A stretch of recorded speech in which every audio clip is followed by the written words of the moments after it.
So ಬನ್ನಿ session continue ಮಾಡೋಣ. So ಯಾರೆಲ್ಲ ಜಾಯ್ನ್ ಆಗಿದ್ದೀರಾ ಲೈವ್ ಸೆಷನ್ಗೆ ವೆಲ್ಕಮ್.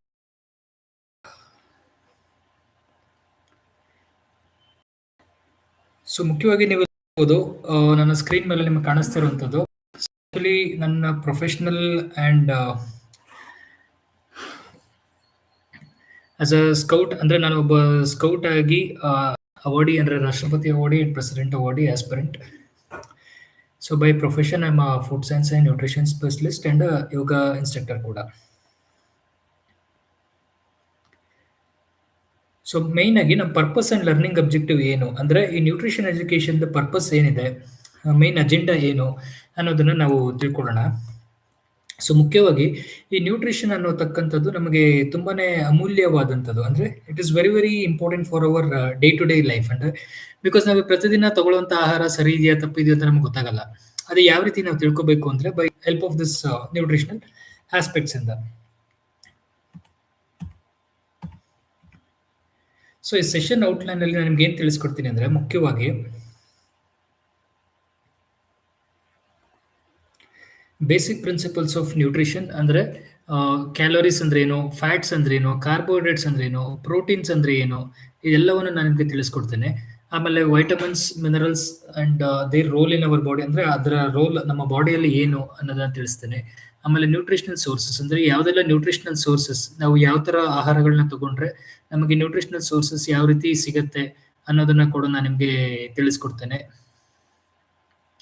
ಆಮೇಲೆ BMI ಅಂದ್ರೆ ಏನು ಅಂತ ನಾನು ನಿಮ್ಗೆ ತಿಳಿಸ್ಕೊಡ್ತೇನೆ.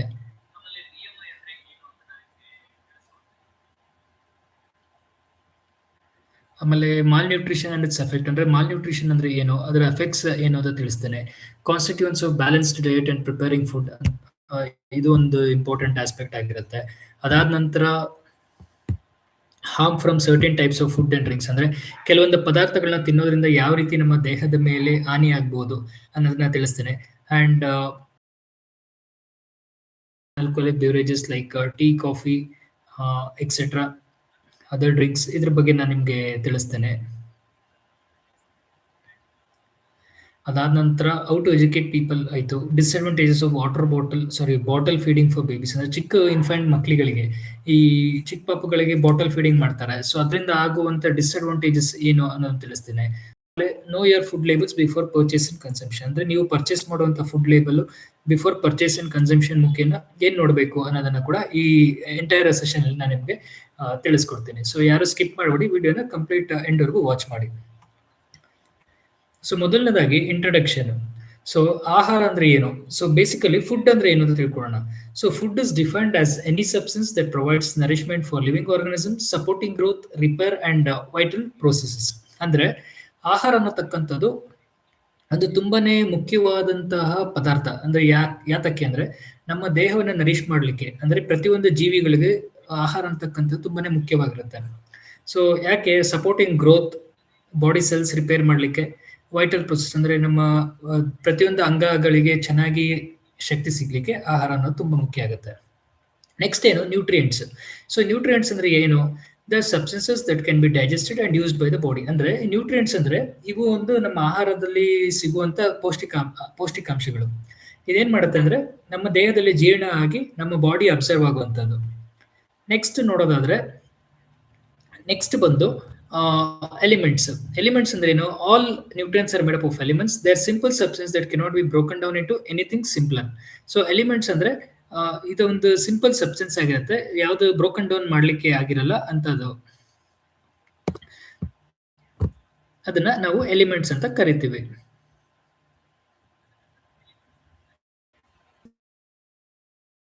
ಒಂದು ಡಯಟ್. ಸೊ ಈಗ ಡಯಟ್ ಅಂದ್ರೆ ಏನು, ಫುಡ್ ಈಚ್ ಪರ್ಸನ್ ನೀಡ್ಸ್, ಅಂದ್ರೆ ಪ್ರತಿಯೊಬ್ರು ತಿನ್ನುವಂತ ಆಹಾರ ನಾವು. ಅದಾದ ನಂತರ ಏನು, balanced diet. So balance diet ಅಂದ್ರೆ ಈಗ ಡಯಟ್ಗೂ ಡಿಫ್ರೆನ್ಸ್ ಇದೆ. ಸೊ ಡಯಟ್ ಅಂದ್ರೆ selection of food each person needs, ಅಂದ್ರೆ ಪ್ರತಿಯೊಬ್ರು ತಿನ್ನುವಂತ ಆಹಾರನ ಸೆಲೆಕ್ಟ್ ಮಾಡೋದು. ಬ್ಯಾಲೆನ್ಸ್ಡ್ ಡಯಟ್ ಅಂದ್ರೆ contains all the nutrients in the correct amounts for the needs of the body, ಅಂದ್ರೆ ನಮ್ಮ ದೇಹಕ್ಕೆ ಬೇಕಾಗಿರುವಂತ ಎಲ್ಲಾ ಪೌಷ್ಟಿಕಾಂಶಗಳು ಇದರಲ್ಲಿ ಸಂಪೂರ್ಣವಾಗಿರುತ್ತೆ. ಇದಕ್ಕೆ ನಾವು ಬ್ಯಾಲೆನ್ಸ್ಡ್ ಡಯಟ್ ಅಂತ ಕರಿತೀವಿ. Next RDA. ಸೊ RDA ಅಂದ್ರೆ ಏನು, it's a recommended dietary allowance ಅಂತ. ಅಂದ್ರೆ RDA ಅನ್ನುವಂತಕ್ಕಂಥದ್ದು it's an recommended dietary allowance ಆಗಿರುತ್ತೆ, ನಮ್ಮ ಬಾಡಿಗೆ ಎಷ್ಟು ಬೇಕು ಅನ್ನತಕ್ಕಂಥದ್ದನ್ನ ಸಜೆಸ್ಟ್ ಮಾಡೋದು. ಸೊ ಈಗ ನ್ಯೂಟ್ರಿಷನ್ ಅಂದ್ರೆ ಏನು? The biochemical and physiological process by which an organism uses food and water to support its life. So nutrition ಅಂದ್ರೆ ಇದು ಒಂದು ಬಯೋಕೆಮಿಕಲ್ ಅಂಡ್ ಫಿಸಿಯೋಲಜಿಕಲ್ ಪ್ರೊಸೆಸ್ ಆಗಿರುತ್ತೆ, which any organism uses food and water to support its life. So ಈಗ ನೀವು ನೋಡಬಹುದು, ನಾವು ತಿನ್ನುವಂತಹ ಬಾಯಿಂದ ತಿಂತೀವಿ ಅಂದ್ರೆ we consume food from the mouth which enters to the oesophagus, ಅಂದ್ರೆ ನಮ್ಮ ಹೊಟ್ಟೆ ಒಳಗೆ ಹೋಗುವಂತದ್ದು ಈಸೋಫೇಗಸ್ ಅಂತ ಕರಿತೀವಿ. ಇದು ಫುಡ್ ಪೈಪ್ ಅಂತ ಕೂಡ ಕರಿತೀವಿ. ಅದಾದ ನಂತರ ಎಲ್ಲಿಗೆ ಹೋಗುತ್ತೆ? ಇದು ಸ್ಟಮಕ್ಕಿಗೆ ಹೋಗುತ್ತೆ. ಇಲ್ಲಿ ಸ್ಟಮಕ್ ಪಕ್ಕದಲ್ಲಿ ಏನಿರುತ್ತೆ? ಲಿವರ್ ಇರುತ್ತೆ. ಸ್ಟಮಕ್ ಕೆಳಗಡೆ ಏನಿರುತ್ತೆ? ಪ್ಯಾಂಕ್ರಿಯಸ್ ಇರುತ್ತೆ. ಆಮೇಲೆ ಲಾರ್ಜ್ ಇಂಟೆಸ್ಟೈನ್ ಇರುತ್ತೆ, ಸ್ಮಾಲ್ ಇಂಟೆಸ್ಟೈನ್ ಇರುತ್ತೆ. ಸೊ ನಾವು ತಿನ್ನುವಂತ ಆಹಾರ ಈಗ ಈಸೋಫೇಗಸ್ ಇಂದ ಹೊಟ್ಟೆ ಒಳಗೆ ಹೋಗಿ ಇಲ್ಲಿ ಪ್ಯಾಂಕ್ರಿಯಸ್ ಇಂದ ಎನ್ಸೈಮ್ ಸೆಕ್ರೇಟ್ ಆಗುತ್ತೆ, ಪ್ಯಾಂಕ್ರಿಯಾಟಿಕ್ ಎನ್ಸೈಮ್ಸ್. ಲಿವರ್ ಇಂದ ಫ್ಯಾಟ್ ಡೈಜೆಸ್ಟನ್ ಮಾಡೋ ಎಂಸೈಮ್ ಲೈಪೇಸ್ ಎನ್ಸೈಮ್ ಜನರೇಟ್ ಆಗುತ್ತೆ. ಅದೇ ರೀತಿ ನಮ್ಮ ಇಂಟೆಸ್ಟೈನ್ಸ್ ಏನಿದೆ, ಇಂಟೆಸ್ಟೈನ್ ಅಲ್ಲಿ ಸಂಪೂರ್ಣವಾಗಿ ಆಹಾರ ಜೀರ್ಣ ಆಗಿ ವೇಸ್ಟ್ ಮೆಟೀರಿಯಲ್ ಕನ್ವರ್ಟ್ ಆಗಿ ಆಚೆ ಬರುತ್ತೆ. ಸೊ ಇದು ನಮ್ಮ ಫಿಸಿಯೋಲಜಿಕಲ್ ಪ್ರೋಸೆಸ್ ನಮ್ಮ ದೇಹದಲ್ಲಿ ಆಗುವಂತ ನಾವು ಪ್ರತಿಯೊಂದು ಆಹಾರ ತಗೊಳ್ಳೋದ್ರಿಂದ ಯಾವ ರೀತಿ ಪ್ರೋಸೆಸ್ ನಡೆಯುತ್ತೆ ಅನ್ನೋದು ಒಂದು ಚಿಕ್ಕದಾದಂತ ಒಂದು ಸ್ಮಾಲ್ ಚೋಟಾ ವಿಡಿಯೋ ಅಂತಾನೆ ಹೇಳ್ಬೋದು. ಪ್ರೋಸೆಸ್ ಇದು ನಿಮ್ಗೆ ಅರ್ಥ ಆಗ್ಬೋದು ಯಾವ ರೀತಿ ಹೇಗೆ ಎಕ್ಸ್ಕ್ರೀಟ್ ಆಗುತ್ತೆ ಬಾಡಿ ನ್ಯೂಟ್ರಿಯೆಂಟ್ ಅಬ್ಸರ್ವ್ ಆಗಿ ಅಂತ. ಸೊ ನೆಕ್ಸ್ಟ್ ಇಲ್ಲಿ ನೀವು ನೋಡ್ಬೋದು, ಇದೊಂದು ಕೋಟ್ ಇದೆ, ಅಂದ್ರೆ ಹಿಪ್ಪೋಕ್ರಟಸ್ ಅವರು ಹೇಳಿರುವಂತದ್ದು. Let food be thy medicine and medicine be thy food is a quote attributed to Hippocrates, often referred to as father of medicine.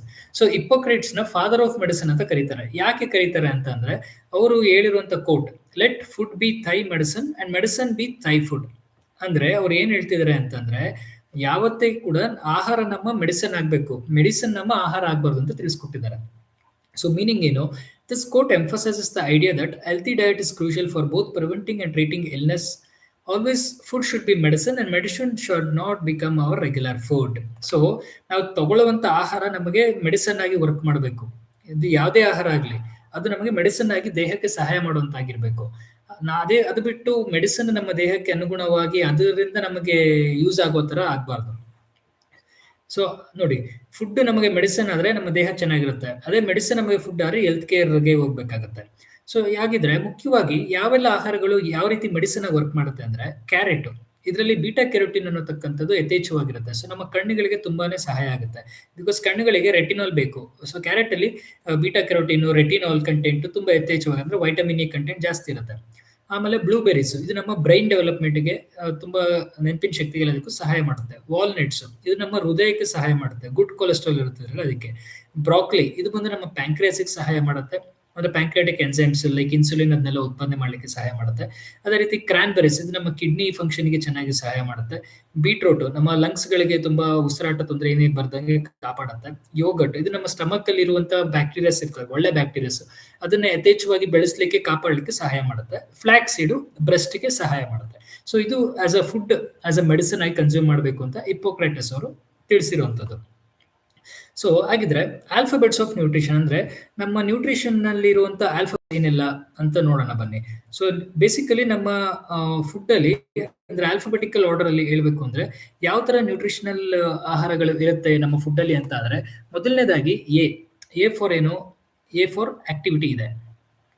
ಅದೇ ರೀತಿ ಆಪಲ್ ಅಂದ್ರೆ ಫುಡ್. ಬಿಗೇನು?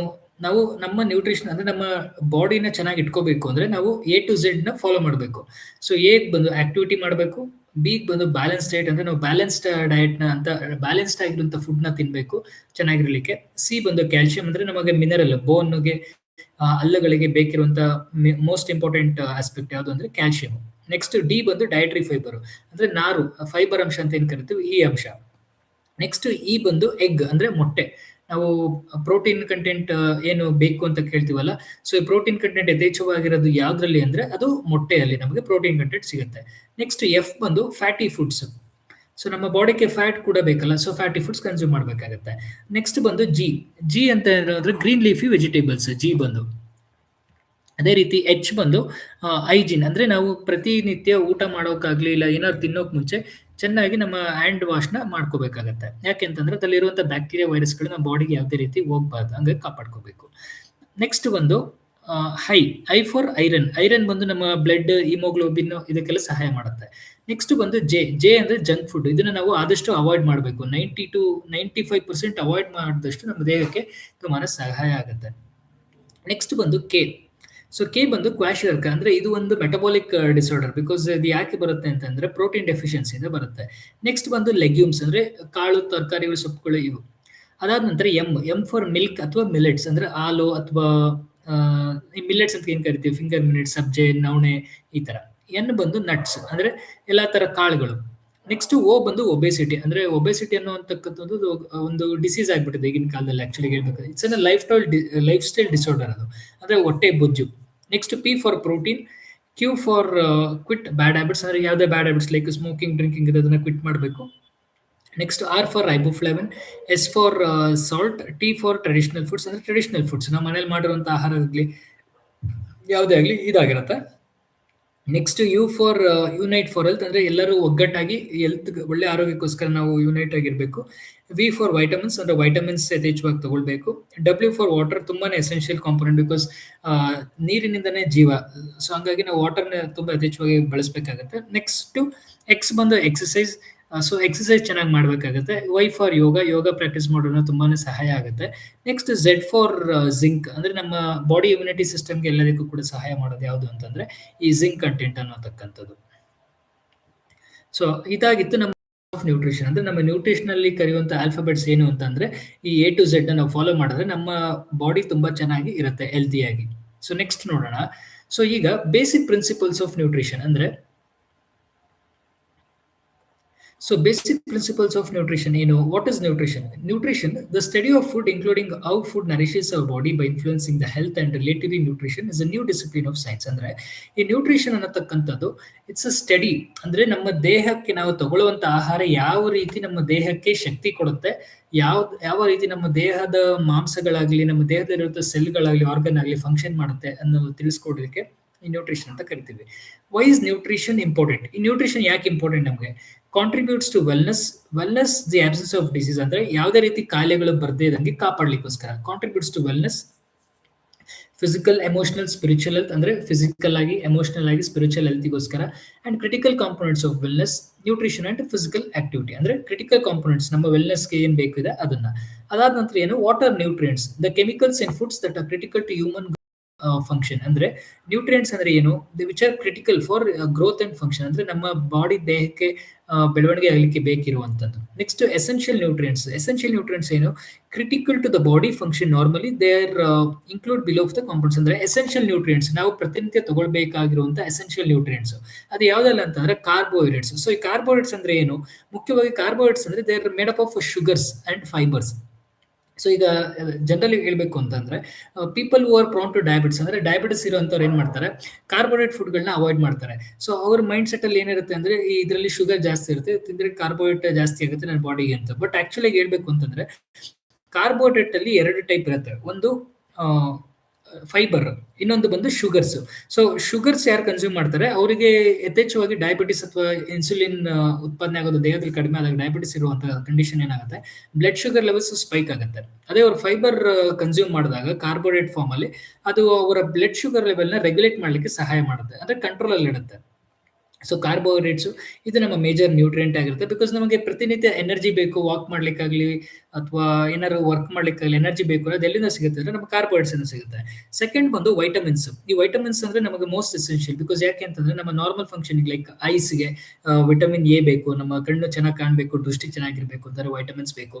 ಅದೇ ರೀತಿ ನಮ್ಮ ಮೂಳೆಗಳು ಚೆನ್ನಾಗಿರ್ಬೇಕು ಅಂದ್ರೆ ವೈಟಮಿನ್ ಡಿ ಬೇಕು, ಅಂದ್ರೆ ಸನ್ಶೈನ್ ವೈಟಮಿನ್ ಅಂತ ಕರಿತೀವಿ. ಯಥೇಚ್ಛವಾಗಿ ಮಶ್ರೂಮ್ಸ್ ಅಲ್ಲಿ ವೈಟಮಿನ್ ಡಿ ಸಿಗುತ್ತೆ. ನ್ಯಾಚುರಲ್ ಆಗಿ ಯಾರು ಸನ್ಲೈಟ್ ಅಲ್ಲಿ ವೈಟಮಿನ್ ಡಿ ತಗೊಳಕ್ಕಾಗಲ್ಲ ಅವರು ಮಶ್ರೂಮ್ಸ್ ನ ಜಾಸ್ತಿ ಕನ್ಸ್ಯೂಮ್ ಮಾಡಿದ್ರೆ, ಬಟನ್ ಮಶ್ರೂಮ್ ನ ಜಾಸ್ತಿ ಕನ್ಸ್ಯೂಮ್ ಮಾಡಿದ್ರೆ ವೈಟಮಿನ್ ಡಿ. ಬಿಕಾಸ್ ಎಂಟೈರ್ ನಮ್ಮ ಫುಡ್ ಸಿಸ್ಟಮ್ ಅಲ್ಲಿ ವೈಟಮಿನ್ ಡಿ ರಿಚೆಸ್ಟ್ ಫುಡ್ ಯಾವುದು ಇರೋದು ಅಂತಂದ್ರೆ ಅದು ಬಟನ್ ಮಶ್ರೂಮ್ಸ್ ಆಗಿರುತ್ತೆ. ಅದಾದ ನಂತರ ಮಿನರಲ್ಸ್. ಸೊ ಮಿನರಲ್ಸ್ ಕೂಡ ತುಂಬಾನೇ ಇಂಪಾರ್ಟೆಂಟ್. ಯಾಕೆಂತಂದ್ರೆ for growth and development of our body ಅಂದ್ರೆ ನಮ್ಮ ಮಸಲ್ಸ್ ಬೇಕಾಗಿದೆ, ಎಸ್ಪೆಷಲಿ ಬೋನ್ಸ್ ಬೇಕು, ನಮ್ಮ ಹಲ್ಲುಗಳಿಗೆ ಬೇಕು. ಇವೆಲ್ಲ ಮಿನರಲ್ಸ್ ಇಂದ ಮಾಡಲ್ಪಟ್ಟಿರುತ್ತೆ.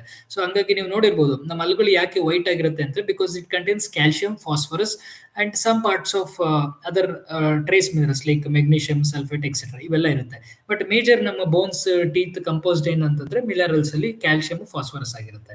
So minerals again it's a major nutrient. Next fats and oils ಅಂದ್ರೆ ಎಣ್ಣೆ, ಕೊಬ್ಬುಗಳು. ಈಗ ನಾವು ತಗೊಳ್ಳುವಂತ ಎಸೆನ್ಷಿಯಲ್ ಎಡಿಬಲ್ ಆಯಿಲ್ಸ್ ಏನ್ ಕನ್ಸ್ಯೂಮ್ ಮಾಡ್ತೀವಲ್ಲ, ಈ ಎಡಿಬಲ್ ಆಯಿಲ್ಸ್ ಆಗಿರ್ಬೋದು, ನಾನ್ ಎಡಿಬಲ್ ಆಯಿಲ್ಸ್ ಇವೆಲ್ಲ. ಆನಂತರ ಪ್ರೋಟೀನ್ಸ್ ಅಂದ್ರೆ ನಾವು ತಗೊಳ್ಳುವಂತ ಆಹಾರಗಳು ಪ್ರೋಟೀನ್ ರಿಚ್ ಲೈಕ್ ಕಡಲೆ ಬೀಜಗಳಾಗ್ಲಿ ಇಲ್ಲ ಪ್ರೋಟೀನ್ ಪೌಡರ್ಸ್ ಆಗಲಿ ಚಿಕನ್ ಆಗಲಿ fish etcetera they so many protein sources of food. So ಇದೆಲ್ಲ ಅದಾದ ನಂತರ ಮೇಜರ್ ಒನ್ ಯಾವುದು ಅಂತಂದ್ರೆ ವಾಟರ್. ಬಿಕಾಸ್ ವಾಟರ್ ಇಂದಾನೆ ಲೈಫ್ ವಾಟರ್ ಇಲ್ದೆ ಲೈಫ್ ಸರ್ವೈವ್ ಆಗಕ್ಕೆ ಅಂದ್ರೆ even small organism cannot survive without water because water is so essential and most required aspect ಆಗಿರುತ್ತೆ. ಸೊ ಈ ಮೇಜರ್ ನ್ಯೂಟ್ರಿಯೆಂಟ್ಸ್ ಯಾವ್ದು ಅಂತ ಇವಾಗ ನಿಮಗೆ ಗೊತ್ತಾಗಿದೆ. ಯಾವ್ದೆಲ್ಲ ಅಂತಂದ್ರೆ carbohydrates, vitamins, proteins, fats and oils and water. So ಇವೆಲ್ಲ ನಮಗೆ ಮೇಜರ್ ನ್ಯೂಟ್ರಿಯೆಂಟ್ಸ್ ಆಗಿರುತ್ತೆ ನಮ್ಮ ದೇಹಕ್ಕೆ. ಸೊ ಆಗಿದ್ರೆ ಫ್ರಮ್ ನ್ಯೂಟ್ರಿಯೆಂಟ್ಸ್, ಸೊ ನಮಗೆ ಯಾವ ರೀತಿ ಎನರ್ಜಿ ಸಿಗುತ್ತೆ ನಮ್ಮ ದೇಹಕ್ಕೆ ನ್ಯೂಟ್ರಿಷನ್ ಕನ್ಸ್ಯೂಮ್ ಮಾಡೋದ್ರಿಂದ ಅಂತ ನೋಡೋಣ ಬನ್ನಿ. ಸೊ ಮೊದಲನೇದಾಗಿ energy refers to the capacity of food to fuel the body's function and activities. ಅಂದ್ರೆ ಎನರ್ಜಿ ಅನ್ನತಕ್ಕಂಥದ್ದು ನಮಗೆ ಏನೇ ಕೆಲಸ ಮಾಡ್ಲಿಕ್ಕಾಗ್ಲಿ ಎಲ್ಲದಕ್ಕೂ ಸಹಾಯ ಆಗೋದಕ್ಕೆ ಬೇಕಿರುವಂಥದ್ದು ಎನರ್ಜಿ. ಸೊ ಎನರ್ಜಿನ ಯಾವ ರೀತಿ ಮೆಷರ್ ಮಾಡ್ತೀವಿ ಅಂದ್ರೆ ಕಿಲೋ ಕ್ಯಾಲರೀಸ್ ಅಲ್ಲಿ ಮೆಷರ್ ಮಾಡ್ತೀವಿ. Kilocalorie amount of energy required to raise the temperature of 1 gram of water by 1 degree centigrade. ಅಂದ್ರೆ ಒಂದು ಗ್ರಾಮ್ ಆಫ್ ನೀರನ್ನ ಬಿಸಿ ಮಾಡಬೇಕು ಅಂದ್ರೆ ಅದಕ್ಕೆ ಎನರ್ಜಿ ಬಿಸಿ ಆಗ್ಲಿಕ್ಕೆ ಎನರ್ಜಿ ಬೇಕು ಅಂದಾಗ ಕಿಲೋ ಕ್ಯಾಲರೀಸ್ ಅಲ್ಲಿ ಮೆಜರ್ ಮಾಡ್ತೀವಿ. Especially on food labels calorie actually refers to kilo calories. So ಇಲ್ಲಿ ನೋಡಬಹುದು ನೀವು ಫುಡ್ ಲೇಬಲ್ಸ್ ಈ ತರ ಇರುತ್ತೆ. ನಮ್ಮ ಯಾವುದೇ ಫುಡ್ ಪ್ರಾಡಕ್ಟ್ಸ್ ತಗೊಳ್ಳಿ ಅದ್ರ ಲೇಬಲಿಂಗ್ ಈ ತರ ಇರುತ್ತೆ. ಸೊ ಅದ್ರಲ್ಲಿ ಏನಿರುತ್ತೆ ಮುಖ್ಯವಾಗಿ ಅಂದ್ರೆ ನ್ಯೂಟ್ರಿಷನ್ ಫ್ಯಾಕ್ಟ್ಸ್ ಇರುತ್ತೆ. ಮೊದಲನೇದು ಸರ್ವಿಂಗ್ ಇನ್ಫಾರ್ಮೇಶನ್ ನೋಡಬೇಕು. ಅದರಲ್ಲಿ 4 ಸರ್ವಿಂಗ್ಸ್ ಪರ್ ಕಂಟೈನರ್ ಅಥವಾ 10 ಸರ್ವಿಂಗ್ಸ್ ಅಥವಾ 3 ಸರ್ವಿಂಗ್ಸ್ ಸಮಥಿಂಗ್ ಕೊಟ್ಟಿರ್ತಾರೆ. ಸರ್ವಿಂಗ್ ಸೈಜ್ ಅದು ಡಿಪೆಂಡ್ ಅಪಾನ್ ಲೈಕ್ ರೈಸ್ ಅಥವಾ solid product liquid product depend upon. So ಇಷ್ಟು ಒಂದು ಕಪ್ ನೀವು ತಗೊಂಡ್ರೆ ಪ್ರಾಡಕ್ಟ್ ನ ನಿಮ್ಗೆ ಎಷ್ಟು ಕ್ಯಾಲೋರೀಸ್ ಸಿಗುತ್ತೆ ಅಂತ ಇಲ್ಲಿ ಕೊಟ್ಟಿದ್ದಾರೆ ನೋಡಿ. 280 ಕ್ಯಾಲೋರೀಸ್ ಸಿಗುತ್ತೆ. ಔಟ್ ಆಫ್ ಇದ್ರಲ್ಲಿ ಏನೆಲ್ಲ ಸಿಗುತ್ತೆ, ಫ್ಯಾಟ್ ಬಂದು ನಿಮಗೆ 9 ಗ್ರಾಮ್ ಸಿಗುತ್ತೆ. ಅದರಲ್ಲಿ ಸ್ಯಾಚುರೇಟೆಡ್ ಎಷ್ಟು, ಟ್ರಾನ್ಸ್ ಫ್ಯಾಟ್ ಎಷ್ಟು ಅಂತಿದೆ. ಕೊಲೆಸ್ಟ್ರಾಲ್ ನಿಮಗೆ 35 mg ಸಿಗುತ್ತೆ. ಸೋಡಿಯಂ 850 mg ಸಿಗುತ್ತೆ. ಟೋಟಲ್ ಕಾರ್ಬೋಹೈಡ್ರೇಟ್ ನಿಮಗೆ 34 ಗ್ರಾಮ್ ಸಿಗುತ್ತೆ. ಅದೇ ರೀತಿ ಅದರ್ ನ್ಯೂಟ್ರಿಯೆಂಟ್ಸ್ ಯಾವ್ದೆಲ್ಲ dietary fibre, total sugars, proteins ಇಷ್ಟು ನಿಮಗೆ ಸಿಗುತ್ತೆ. ಆ ನಂತರ ವೈಟಮಿನ್ಸ್ ಏನಾದ್ರು ಇತ್ತು ಪ್ರಾಡಕ್ಟ್ ಅಲ್ಲಿ ಅಂತಂದ್ರೆ vitamin D, calcium, iron, potassium. So ಇದು ನಮ್ಮ ಒಂದು ನ್ಯೂಟ್ರಿಷನ್ ಫ್ಯಾಕ್ಟ್ಸ್. ಅಂದ್ರೆ as per FSSAI any food products which they are selling in the market should include this nutrition facts. ಅಂದ್ರೆ ಈ ನ್ಯೂಟ್ರಿಷನ್ ಫ್ಯಾಕ್ಟ್ಸ್ ಅನ್ನತಕ್ಕಂಥದ್ದು ಇರಲೇಬೇಕಾಗುತ್ತೆ ಕಂಪಲ್ಸರಿಯಾಗಿ. ಸೊ ಹಾಗಿದ್ರೆ ಈಗ ಕಾರ್ಬೋಹೈಡ್ರೇಟ್ಸ್ ಅಂತ ಹೇಳಿದೆ ಮೇಜರ್ ನ್ಯೂಟ್ರಿಯೆಂಟ್ಸ್. ಈಗ ಕಾರ್ಬೋಹೈಡ್ರೇಟ್ಸ್ ಅಂದ್ರೆ ಏನು ಅಂತ ಇನ್ನ ಡೀಟೇಲ್ ಆಗಿ ಡೀಪ್ ಆಗಿ ನಿಮಗೆ ಎಕ್ಸ್ಪ್ಲೇನ್ ಮಾಡ್ತೀನಿ. ಸೊ ನೋಡಿ, carbohydrates are either simple or complex and are major sources of energy in all human diets. They provide energy of 4 kilocalorie per. ಅಂದ್ರೆ ಈ ಕಾರ್ಬೋಹೈಡ್ರೇಟ್ಸ್ ಅನ್ನತಕ್ಕಂಥದ್ದು ಏನಿದೆಯಲ್ಲ ದೇ ಆರ್ ಸಿಂಪಲ್ ಅಥವಾ ಕಾಂಪ್ಲೆಕ್ಸ್ ಶುಗರ್ಸ್ ಅಂತ ಕರಿತೀವಿ. ಈ ಕಾರ್ಬೋಹೈಡ್ರೇಟ್ಸ್ ಅನ್ನುವಂಥದ್ದು ಅಂದ್ರೆ ಸಕ್ಕರೆ ಅಂಶ ಮೇಜರ್ ಸೋರ್ಸ್ ಆಫ್ ಎನರ್ಜಿ. ನಮಗೆ ದೇಹಕ್ಕೆ ಬೇಕಿರುವಂತ ಎನರ್ಜಿ ಸಿಗೋದು ಎಲ್ಲಿ ಅಂತಂದ್ರೆ ಈ ಕಾರ್ಬೋಹೈಡ್ರೇಟ್ಸ್ ಇಂದ. There are 2 main types major ಆಗಿ. ಯಾವುದು simple and complex carbohydrates. Simple ಅಂದ್ರೆ ಏನು, the simple carbohydrates glucose, fructose are found in fruits, vegetables and honey. Sucrose and lactose are disaccharides, while lactose is found in milk. Sucrose is a table sugar, like those in fruits. Sugary drinks are quickly broken down and provide a quick burst of energy. And the simple carbohydrates ಯಾವುದು glucose, ಫ್ರಕ್ಟೋಸು, fruits, vegetables, ಹನಿ etcetera. ಅದೇ ರೀತಿ complex carbohydrates ಅಂದ್ರೆ ಏನು, like ದೋಸ್ ಇನ್ hole grains, vegetables R broken down more slowly, provide sustained energy. ಅಂದ್ರೆ complex carbohydrates ಅಂದ್ರೆ ಈ fibre ಅಂತ ಏನು ಕರಿತೀವಲ್ಲ ಇದು complex carbohydrates. Starch and fiber are the 2 forms of complex carbohydrates. Both are associated with most plant foods such as cereals, millets, pulses, vegetables, tubers, etc. Fiber is the indigestible part of vegetables, fruits, whole grain, pulses, nuts and seeds. So ಈ complex carbohydrates ಅನ್ನೋದು ಈ ತರ ಇರುತ್ತೆ. ಅಂದ್ರೆ fibre starch ಆಗಿರುತ್ತೆ. So ಇಲ್ಲಿ ನೀವು ನೋಡಬಹುದು ಕಾರ್ಬೋಹೈಡ್ರೇಟ್ಸ್ ಅಲ್ಲಿ ಸ್ಟಾರ್ಚಿ ಕಾರ್ಬೋಹೈಡ್ರೇಟ್ಸ್ ಯಾವ್ದಲ್ಲ ಅಂದ್ರೆ ಫೈಬರ್ ಇರುವಂತ ಕಾರ್ಬೋಹೈಡ್ರೇಟ್ಸ್ ಯಾವ್ದು ಅಂದ್ರೆ ಪೊಟ್ಯಾಟೋಸು, ಬ್ರೆಡ್, ರೈಸ್, ಪಲ್ಸಸ್. ಅದೇ ಶುಗರಿ ಕಾರ್ಬೋಹೈಡ್ರೇಟ್ಸ್ ಯಾವುದು ಬರೀ ಸಕ್ಕರೆ ಅಂಶ ಇರುತ್ತೆ, ಫೈಬರ್ ಇಲ್ಲದೆ ಇರುವಂತಂದ್ರೆ ನ್ಯಾಚುರಲ್ ಶುಗರ್ ಅಂದ್ರೆ ಫ್ರಕ್ಟೋಸ್ ಶುಗರ್, ಫ್ರೂಟ್ ಶುಗರ್ ಹಣ್ಣಲ್ಲಿ ಇರುವಂತದ್ದು, ಟೇಬಲ್ ಶುಗರ್ ಸುಕ್ರೋಸ್ ಅಂದ್ರೆ ಈ ಕಬ್ಬಿನಲ್ಲಿ ಇರುವಂತದ್ದು, ಜೇನುತುಪ್ಪ, ಮಿಲ್ಕ್ ಶುಗರ್ ಲ್ಯಾಕ್ಟೋಸ್ ಅಂತ ಕರಿತೀವಿ. ಅನಂತರ ಬಿಸ್ಕೆಟ್, ಅನ್ಸ್ವೀಟೆಡ್ ಫ್ರೂಟ್ ಜ್ಯೂಸ್ ಅಂದ್ರೆ ಹಣ್ಣಿನ ರಸ. ಸೊ ಇದ್ರಲ್ಲಿ ಏನಾಗುತ್ತೆ ಅಂದ್ರೆ ಫಾರ್ ಎಕ್ಸಾಂಪಲ್ ಈಗ ನೋಡಿ ನಮ್ಮ ಬ್ಲಡ್ ಗ್ಲೂಕೋಸ್ ಯಾವ ರೀತಿ ರೆಗ್ಯುಲೇಟ್ ಆಗುತ್ತೆ ಅಂದ್ರೆ ನಾವು ಒಂದು ಬಾಳೆಹಣ್ಣು ತಿಂದಾಗ ಒಂದು ಬಾಳೆಹಣ್ಣಲ್ಲಿ 17 ಗ್ರಾಮ್ ಕಾರ್ಬೋಹೈಡ್ರೇಟ್ಸ್ ಇರುತ್ತೆ. ಈ ಕಾರ್ಬೋಹೈಡ್ರೇಟ್ಸ್ ಬ್ರೇಕ್ ಆಗಿ ಗ್ಲೂಕೋಸ್ ಆಗಿ ಕನ್ವರ್ಟ್ ಆಗುತ್ತೆ. ಈ ಗ್ಲೂಕೋಸ್ ಅನ್ನತಕ್ಕಂಥದ್ದು ನಮ್ಮ ಬ್ಲಡ್ ಸ್ಟ್ರೀಮ್ ಅಲ್ಲಿ ಎಂಟರ್ ಆಗುತ್ತೆ. ಸೊ ಈ ಬ್ಲಡ್ ಸ್ಟ್ರೀಮ್ ಅಲ್ಲಿ ಗ್ಲೂಕೋಸ್ ಶುಗರ್ ಎಂಟರ್ ಆದಾಗ ಏನಾಗುತ್ತೆ, ಯಥೇಚ್ಛವಾಗಿ ಶುಗರ್ ಕಂಟೆಂಟ್ ಅನ್ನೋತಕ್ಕಂಥದ್ದು ದೇಹದಲ್ಲಿ ಜಾಸ್ತಿ ಆಗುತ್ತೆ. ಅಂದ್ರೆ ಜೀರ್ಣ ಮಾಡ್ಕೊಳ್ಳಿಕ್ ಆಗಲ್ಲ, ಎಸ್ಪೆಷಲಿ ಡಯಾಬಿಟಿಸ್ ಪೇಷಂಟ್ ಅಲ್ಲಿ. ಅದೇ ರೀತಿ ನಾನ್ ಬ್ರೆಡ್ ಕನ್ಸ್ಯೂಮ್ ಮಾಡೋರು ಬಾಳೆಹಣ್ಣು ಬದಲು ನಾನ್ ಬ್ರೆಡ್ ಕನ್ಸ್ಯೂಮ್ ಮಾಡಿದ್ರೆ ಅದರಲ್ಲಿ 43 ಗ್ರಾಮ್ಸ್ ಕಾರ್ಬೋಹೈಡ್ರೇಟ್ಸ್ ಇರುತ್ತೆ. ಅದು ಏನಾಗುತ್ತೆ ಅಗೇನ್ ಗ್ಲೂಕೋಸ್‌ಗೆ ಬ್ರೇಕ್ ಡೌನ್ ಆಗುತ್ತೆ. ಗ್ಲೂಕೋಸ್ ಎಂಟರ್ ಏನಾಗುತ್ತೆ ಬ್ಲಡ್ ಸ್ಟ್ರೀಮ್‌ಗೆ ಹೋಗುತ್ತೆ. ಸೊ ಇಲ್ಲಿ ಏನು ಹೇಳಕ್ ಇಷ್ಟಪಡ್ತೀನಿ ಅಂದ್ರೆ ಒಂದು ಬ್ಲಡ್ ಗ್ಲೂಕೋಸ್ ಏನಿದೆಯಲ್ಲ, ಒಂದು ಬ್ಲಡ್ ಗ್ಲೂಕೋಸ್ ಐಕಾನ್ ಇಲ್ಲಿ ಏನ್ ನೋಡ್ತಿದ್ರಲ್ಲ, ಇದು 5 ಗ್ರಾಮ್ ಕಾರ್ಬೋಹೈಡ್ರೇಟ್ಸ್‌ಗೆ ಈಕ್ವಲ್ ಆಗಿರುತ್ತೆ. ಅಂದ್ರೆ 1 ಟೀ ಸ್ಪೂನ್ ಆಫ್ ಶುಗರ್‌ಗೆ ಈಕ್ವಿವಲೆಂಟ್ ಆಗುತ್ತೆ. So, 1 drop of blood with a sugar cube represents a teaspoon of sugar or around 5 gram of carbohydrates. So ನೋಡಿ, ಈ ಕಾರ್ಬೋಹೈಡ್ರೇಟ್ಸ್‌ಗೆ ಈ ರೀತಿಯಾಗಿ ಇದು ಆ, ಏನು ಒಂದು ಕಾಂಟ್ರಿಬ್ಯೂಷನ್ ಕೊಡುತ್ತೆ. So reducing carbohydrate content will generally mean eating becomes more. ಅಂದ್ರೆ ನಾವು ಕಾರ್ಬೋಹೈಡ್ರೇಟ್ ಕಂಟೆಂಟ್ ನ ಕಡಿಮೆ ಮಾಡಿದಾಗ ಆಟೋಮೆಟಿಕ್ ಆಗಿ ಏನಾಗುತ್ತೆ, ನಮ್ಮ ಈಟಿಂಗು ತುಂಬಾ ಚೆನ್ನಾಗಿ ಡೆವಲಪ್ ಆಗುತ್ತೆ. ಇದು ಯಾವ ತರ ಅಂತಂದ್ರೆ ಟಿಪ್ಸ್ ಟು ರಿಡ್ಯೂಸ್ ಕಾರ್ಬೋಹೈಡ್ರೇಟ್ಸ್ ಯಾವ ರೀತಿ ಮಾಡಬೇಕು, ಕಾರ್ಬೋಹೈಡ್ರೇಟ್ಸ್ ಅಂದ್ರೆ ಸಕ್ರಾಂಶ ಪದಾರ್ಥಗಳು ರಿಡ್ಯೂಸ್ ಮಾಡಬೇಕು, ಏನ್ ಮಾಡಬೇಕು ಅಂತಂದ್ರೆ fibre vegetables that grow above ground eat as much as one can. ಅಂದ್ರೆ ಭೂಮಿ ಒಳಗಡೆ ಬೆಳೆಯುವಂಥದ್ದಲ್ಲ, ಭೂಮಿ ಮೇಲೆ ಬೆಳೆಯುವಂಥದ್ದು. ಅಂದ್ರೆ ಬೀನ್ಸ್ ಆಗಿರ್ಬೋದು, ಸೋರೆಕಾಯಿ ಆಗಿರ್ಬೋದು, ಕುಂಬಳಕಾಯಿ ಆಗಿರ್ಬೋದು, ಎಕ್ಸೆಟ್ರಾ ಈ ತರ. ಅದೇ ರೀತಿ ಪ್ರೋಟೀನ್ ಅಂದ್ರೆ non processed meat, seafood, plant based proteins etcetera. ಅದೇ ರೀತಿ ಹೆಲ್ದಿ ಫ್ಯಾಟ್ಸ್ ಅಂದ್ರೆ nuts, seeds, olive oil etcetera. ಆಮೇಲೆ ಡೈರಿ ಅಂದ್ರೆ ಚೀಸು, ಬಟರು, ಕ್ರೀಮು, ಅಂದ್ರೆ ಫ್ಲೇವರ್ಡ್ ಆಗಿರೋದನ್ನ ಅವಾಯ್ಡ್ ಮಾಡಬೇಕು. ಶುಗರಿ ಪ್ರಾಡಕ್ಟ್ಸ್ ನ ಅವಾಯ್ಡ್ ಮಾಡಬೇಕಾಗತ್ತೆ. ಈಗ ಕಾರ್ಬೋಹೈಡ್ರೇಟ್ಸ್ ಅಲ್ಲಿ ಏನ್ ಹೇಳ್ತಿದ್ರ ಏನು ಅಂತ ನೋಡೋಣ, ಬನ್ನಿ ತಿಳ್ಕೊಳ್ಳೋಣ. ಸೊ ನೋಡಿ, ಈ ಕಾರ್ಬೋಹೈಡ್ರೇಟ್ಸ್ ಅಲ್ಲಿ ಏನ್ ಮುಖ್ಯವಾಗಿ ಗ್ಲೈಸೆಮಿಕ್ ಇಂಡೆಕ್ಸ್ ಅನ್ನೋತಕ್ಕಂಥದ್ದು ನಮ್ಮ ಕಾರ್ಬೋಹೈಡ್ರೇಟ್ಸ್ ಅಲ್ಲಿ ಇರುತ್ತೆ. ಸೊ ಗ್ಲೈಸೆಮಿಕ್ ಇಂಡೆಕ್ಸ್ ಅಂದ್ರೆ ಏನು? Is a way of classifying food based on how quickly consumption of its carbohydrates increases blood sugar levels. Values range from 1 the slowest to 100 the fastest the index of pure glucose. ಅಂದ್ರೆ ಈ glycaemic index ಅನ್ನತಕ್ಕಂಥದ್ದು ಇದು ಒಂದು slow classifying food ಆಗಿರುತ್ತೆ. ಅಂದ್ರೆ ಎಷ್ಟು ನಿಧಾನಕ್ಕೆ ನಾವು ಬ್ಲಡ್ ಶುಗರ್ ನ ಇನ್ಕ್ರೀಸ್ ಮಾಡ್ಲಿಕ್ಕೆ ಆಗುತ್ತೆ ಅನ್ನೋದನ್ನ ಗ್ಲೈಸೆಮಿಕ್ ಇಂಡೆಕ್ಸ್ ಅಂತ ಕರೀತಾರೆ. ಸೊ ಈ ಫುಡ್ ಅಲ್ಲಿ 1 to 100 ವರೆಗೂ ಗ್ಲೈಸೆಮಿಕ್ ಇಂಡೆಕ್ಸ್ ಇರುತ್ತೆ. ನಾನು ನಿಮ್ಗೆ ಆಲ್ರೆಡಿ ಒಂದು ಪ್ರೀವಿಯಸ್ ಲೈವ್ ವಿಡಿಯೋನಲ್ಲಿ ಎಕ್ಸ್ಪ್ಲೇನ್ ಮಾಡಿದ್ದೆ ಈ ಗ್ಲೈಸೆಮಿಕ್ ಇಂಡೆಕ್ಸ್ ಆಗ್ಲಿ, ರಾಗಿ ಆಗ್ಲಿ ಯಾವ ರೀತಿ ಏನು ಅಂತ. ಸೊ ಅದೇ ನೀವು ಇನ್ನೂ ಯಾರೆಲ್ಲ ವಿಡಿಯೋ ನೋಡಿಲ್ಲ ನೋಡ್ಕೊಂಡು ಬನ್ನಿ, ನಿಮ್ಗೆ ಡಿಸ್ಕ್ರಿಪ್ಷನ್ ಅಲ್ಲಿ ಸಿಗುತ್ತೆ, ಲಿಂಕ್ ಹಾಕಿರ್ತೀನಿ. ಸೊ ಪ್ರತಿಯೊಂದು ಆಹಾರಕ್ಕೆ ಅದರದೇ ಆದಂತ ಒಂದು ಗ್ಲೈಸೆಮಿಕ್ ಇಂಡೆಕ್ಸ್ ಇರುತ್ತೆ. ಫಾರ್ ಎಕ್ಸಾಂಪಲ್ ಈ ಟೇಬಲ್ ಅಲ್ಲಿ ನೋಡೋದಾದ್ರೆ ಈಗ ರೈಸ್ ಬ್ರಾನ್ಗೆ 27 ಇದೆ, ಆಸ್ಪರ್ಗಸ್ 15 ಇದೆ ಅಂದ್ರೆ ವೆಜಿಟೇಬಲ್ ಅಲ್ಲಿ, ಫ್ರೂಟ್ ಗ್ರೇಪ್ ಫ್ರೂಟ್ 25 ಇದೆ, ಡೈರಿಯಲ್ಲಿ ಲೋ ಫ್ಯಾಟ್ ಯೋಗರ್ಟ್ ಅಲ್ಲಿ 14 ಇದೆ, ಪೀನಟ್ ಅಲ್ಲಿ 21 ಇದೆ. ಸೊ ಈ ತರ ಡಿಫ್ರೆಂಟ್ ಫುಡ್ ಪ್ರಾಡಕ್ಟ್ಸ್ಗೆ ಡಿಫ್ರೆಂಟ್ ಆಗಿರುವಂತಹ ಒಂದು ಗ್ಲೈಸೆಮಿಕ್ ಇಂಡೆಕ್ಸ್ ಇರುತ್ತೆ. ಮುಖ್ಯವಾಗಿ ನೋಡಿ, ಈ ಕಾರ್ಬೋಹೈಡ್ರೇಟ್ ಇನ್ಸುಲಿನ್ ಹೈಪೋಥಿಸಿಸ್ ಅಂದ್ರೆ ಒಬೆಸಿಟಿಲಿ ಏನಾಗುತ್ತೆ ಅಂದ್ರೆ ಕಾರ್ಬೋಹೈಡ್ರೇಟ್ ಇನ್ಸುಲಿನ್ ಹೈಪೋಥಿಸಿಸ್ ಆಗುತ್ತೆ. ಅಂದ್ರೆ ಕಾರ್ಬೋಹೈಡ್ರೇಟ್ಸ್ ನಾವು ಕನ್ಸ್ಯೂಮ್ ಮಾಡ್ತೀವಿ, ಇನ್ಸುಲಿನ್ ಅದನ್ನ ಜೀರ್ಣ ಮಾಡ್ಕೊಳ್ಳಿಕ್ ಆಗಲ್ಲ, ಅವಾಗ ಏನಾಗುತ್ತೆ ಫ್ಯಾಟ್ ಡೆಪಾಸಿಟ್ ಆಗುತ್ತೆ, ಅಂದ್ರೆ ಈ ತರ ಹೊಟ್ಟೆ ಬೊಜ್ಜು ಬರುತ್ತೆ. ಸೊ ಇದಕ್ಕೆ ನಾವು ಒಬೆಸಿಟಿ ಅಂತ ಕರಿತೀವಿ. ಸೊ ಈಗ ಚಿಕ್ಕದಾದಂತ ಒಂದು ಎಕ್ಸ್ಪ್ಲನೇಷನ್. ಸೊ ಈಗ ಪ್ರಿಬಯೋಟಿಕ್ಸ್ ಅಂತ ಇದೆ. ಈ ಪ್ರಿಬಯೋಟಿಕ್ಸ್ ಅಂದ್ರೆ ಏನು? ದೇ ಆರ್ ಗಟ್ ಮೈಕ್ರೋಬಯೋಟ, ಅಂದ್ರೆ ನಮ್ಮ ದೇಹದಲ್ಲಿರುವಂತ ಆರ್ಗಾನಿಸಮ್ಸ್. ಇದು ತುಂಬಾ ಫ್ರೆಂಡ್ಲಿ ಆರ್ಗಾನಿಸಮ್. ನಾವು ತಿನ್ನುವಂತ ಆಹಾರನ ಜೀರ್ಣ ಮಾಡಿ ಸಹಾಯ ಮಾಡ್ಲಿಕ್ಕೆ ಹೆಲ್ಪ್ ಮಾಡುವಂಥದ್ದು. ಇದು ನಮ್ಮ ಇಂಟೆಸ್ಟೈನ್ ಅಲ್ಲಿ ಇರುತ್ತೆ, ಹೋಸ್ಟ್ ಹೆಲ್ತ್ ನ ಕಾಪಾಡುತ್ತೆ. ಸೊ ಮೊದಲನೇದೇನು ಸಿ ಎನ್ ಎಸ್ ಅಂದ್ರೆ related disorders, Alzheimer's disease, Parkinson disease, depression. ಎರಡನೇದು ಅಥೆರೋಸ್ಕ್ಲೆರೋಸಿಸ್. ಥರ್ಡ್ NAFLD ಅಂದ್ರೆ non alcoholic fatty liver disease, infection disease, viral hepatitis, pneumonia, enteric disease, IBS, irritable bowel syndrome ಅಂತ ಕರಿತೀವಿ, constipation, cancer, colorectal cancer, hepatic carcinoma, breast cancer, diabetes, obesity. So ಇಷ್ಟೆಲ್ಲ ನಮ್ಮ excess carbohydrates consumption ಇಂದ ಮಾಡಿದಾಗ ಬರುವಂತಹ ಕಾಯಿಲೆಗಳು ಅಂದ್ರೆ ಸಿಂಪ್ಟಮ್ಸ್ ಅಂದ್ರೆ ಮೆಟಬಾಲಿಕ್ ಡಿಸಾರ್ಡರ್ಸ್ಗಳು. ಇಷ್ಟೆಲ್ಲ ನಮಗೆ ಎಫೆಕ್ಟ್ ಆಗುತ್ತೆ. ಎಕ್ಸೆಸ್ ಆಫ್ ನಾವು ಕಾರ್ಬೋಹೈಡ್ರೇಟ್ಸ್ ನ ಕನ್ಸ್ಯೂಮ್ ಮಾಡಿದ್ರೆ, ಶುಗರ್ ಜಾಸ್ತಿ ಕನ್ಸ್ಯೂಮ್ ಮಾಡೋದ್ರಿಂದ ನಮಗೆ ಇಷ್ಟೆಲ್ಲ ಕಾಯಿಲೆಗಳು ಬರೋ ಚಾನ್ಸಸ್ ಜಾಸ್ತಿ ಇರುತ್ತೆ. ಸೊ ಆದಷ್ಟು ನಾವು ಕಾರ್ಬೋಹೈಡ್ರೇಟ್ಸ್ ನ ಕಡಿಮೆ ಮಾಡಬೇಕು. ಪ್ರೋಟೀನು, ಫೈಬರು ಈ ತರ ಇರೋ ಫುಡ್ಗಳನ್ನ ಜಾಸ್ತಿ ತಗೋಬೇಕಾಗತ್ತೆ. ಸೊ ಈಗ ನೆಕ್ಸ್ಟ್ ಲ್ಯಾಕ್ಟೋಸ್ ಇಂಟಾಲರೆನ್ಸ್. ಸೊ ಮುಖ್ಯವಾಗಿ ಇದೊಂದು ತುಂಬಾನೇ ಕುತೂಹಲಕಾರಿಯಾಗಿರುತ್ತೆ. ಲ್ಯಾಕ್ಟೋಸ್ ಇಂಟಾಲರೆನ್ಸ್ ಏನು ಅಂದ್ರೆ ನಿಮ್ಗೆ ತಿಳಿಸ್ಕೊಡ್ತೀನಿ. ಮುಖ್ಯವಾಗಿ ನೀವು ಕೆಲವರೆಲ್ಲ ಏನ್ ಮಾಡ್ತೀರಾ, ಮನೆಗಳಲ್ಲಿ ಲೈಕ್ ಹಾಲು ಕುಡಿಯೋದಿಲ್ಲ. ಅಂದ್ರೆ ಕೆಲವರು ಚಿಕ್ಕವರಾಗ್ಲಿ ದೊಡ್ಡವರಾಗ್ಲಿ ಅವ್ರಿಗೆ ಹಾಲು ಕುಡಿದ ಅಭ್ಯಾಸ ಇರಲ್ಲ. ಯಾಕೆ ಅಂತಂದ್ರೆ ಅವ್ರು ಕುಡಿದ್ರೆ ಲೈಕ್ ಏನಾದ್ರು ವಾಮಿಟಿಂಗ್ ಆಗುವಂಥದ್ದು, ಉಸಿರಾಟ ತೊಂದರೆ ಆಗುವಂಥದ್ದು, ಇಲ್ಲ ಅಲರ್ಜಿಕ್ ರ್ಯಾಷಸ್ ಆಗೋದು, ಹೊಟ್ಟೆ ಉಬ್ರ ಅನ್ಸೋದು, ಇಲ್ಲ ಲೂಸ್ ಮೋಷನ್ಸ್ ಆಗೋದು, ಇಲ್ಲ ಏನೋ ಒಂಥರ ಕಷ್ಟ ಆಗೋದು, ಆ ತರ ಆಗುತ್ತೆ ಈ symptoms lactose intolerance.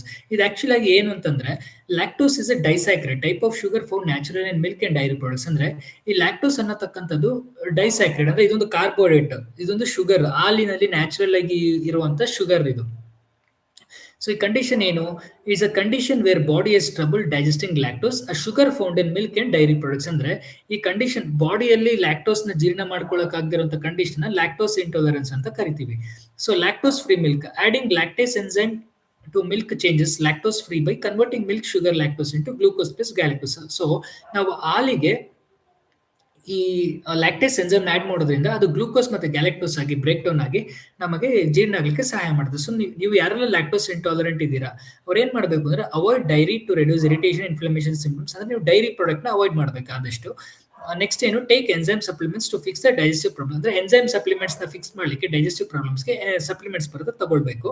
Consume probiotics and prebiotics to improve your gut health. ಅಂದ್ರೆ ನೀವು ಪ್ರೋಬಯೋಟಿಕ್ಸ್ ಮತ್ತೆ ಪ್ರಿಬಯೋಟಿಕ್ಸ್ ಗಟ್ ಹೆಲ್ತ್ ನ ಇಂಪ್ರೂವ್ ಮಾಡ್ಲಿಕ್ಕೆ ಪ್ರೋಬಯೋಟಿಕ್ಸ್ ನ ಕನ್ಸ್ಯೂಮ್ ಮಾಡಬೇಕು ನಿಮ್ಮ ಗಟ್ ಹೆಲ್ತ್ ನ ಇಂಪ್ರೂವ್ ಮಾಡ್ಲಿಕ್ಕೆ. ಅಂದ್ರೆ ಪ್ರಿಬಯೋಟಿಕ್ಸ್ ಅನ್ನೋ ಆರ್ಗನಿಸಮ್ ನಮ್ಮ ದೇಹದಲ್ಲಿ ಇರುತ್ತೆ. ಈಗ ನೀವು ಇಲ್ಲಿ ಒಂದು ವಿಡಿಯೋದಲ್ಲಿ ನೋಡಬಹುದು ಯಾವ ರೀತಿ ಪ್ರೋಸೆಸ್ ಆಗುತ್ತೆ ಅಂತ ನೋಡಿ.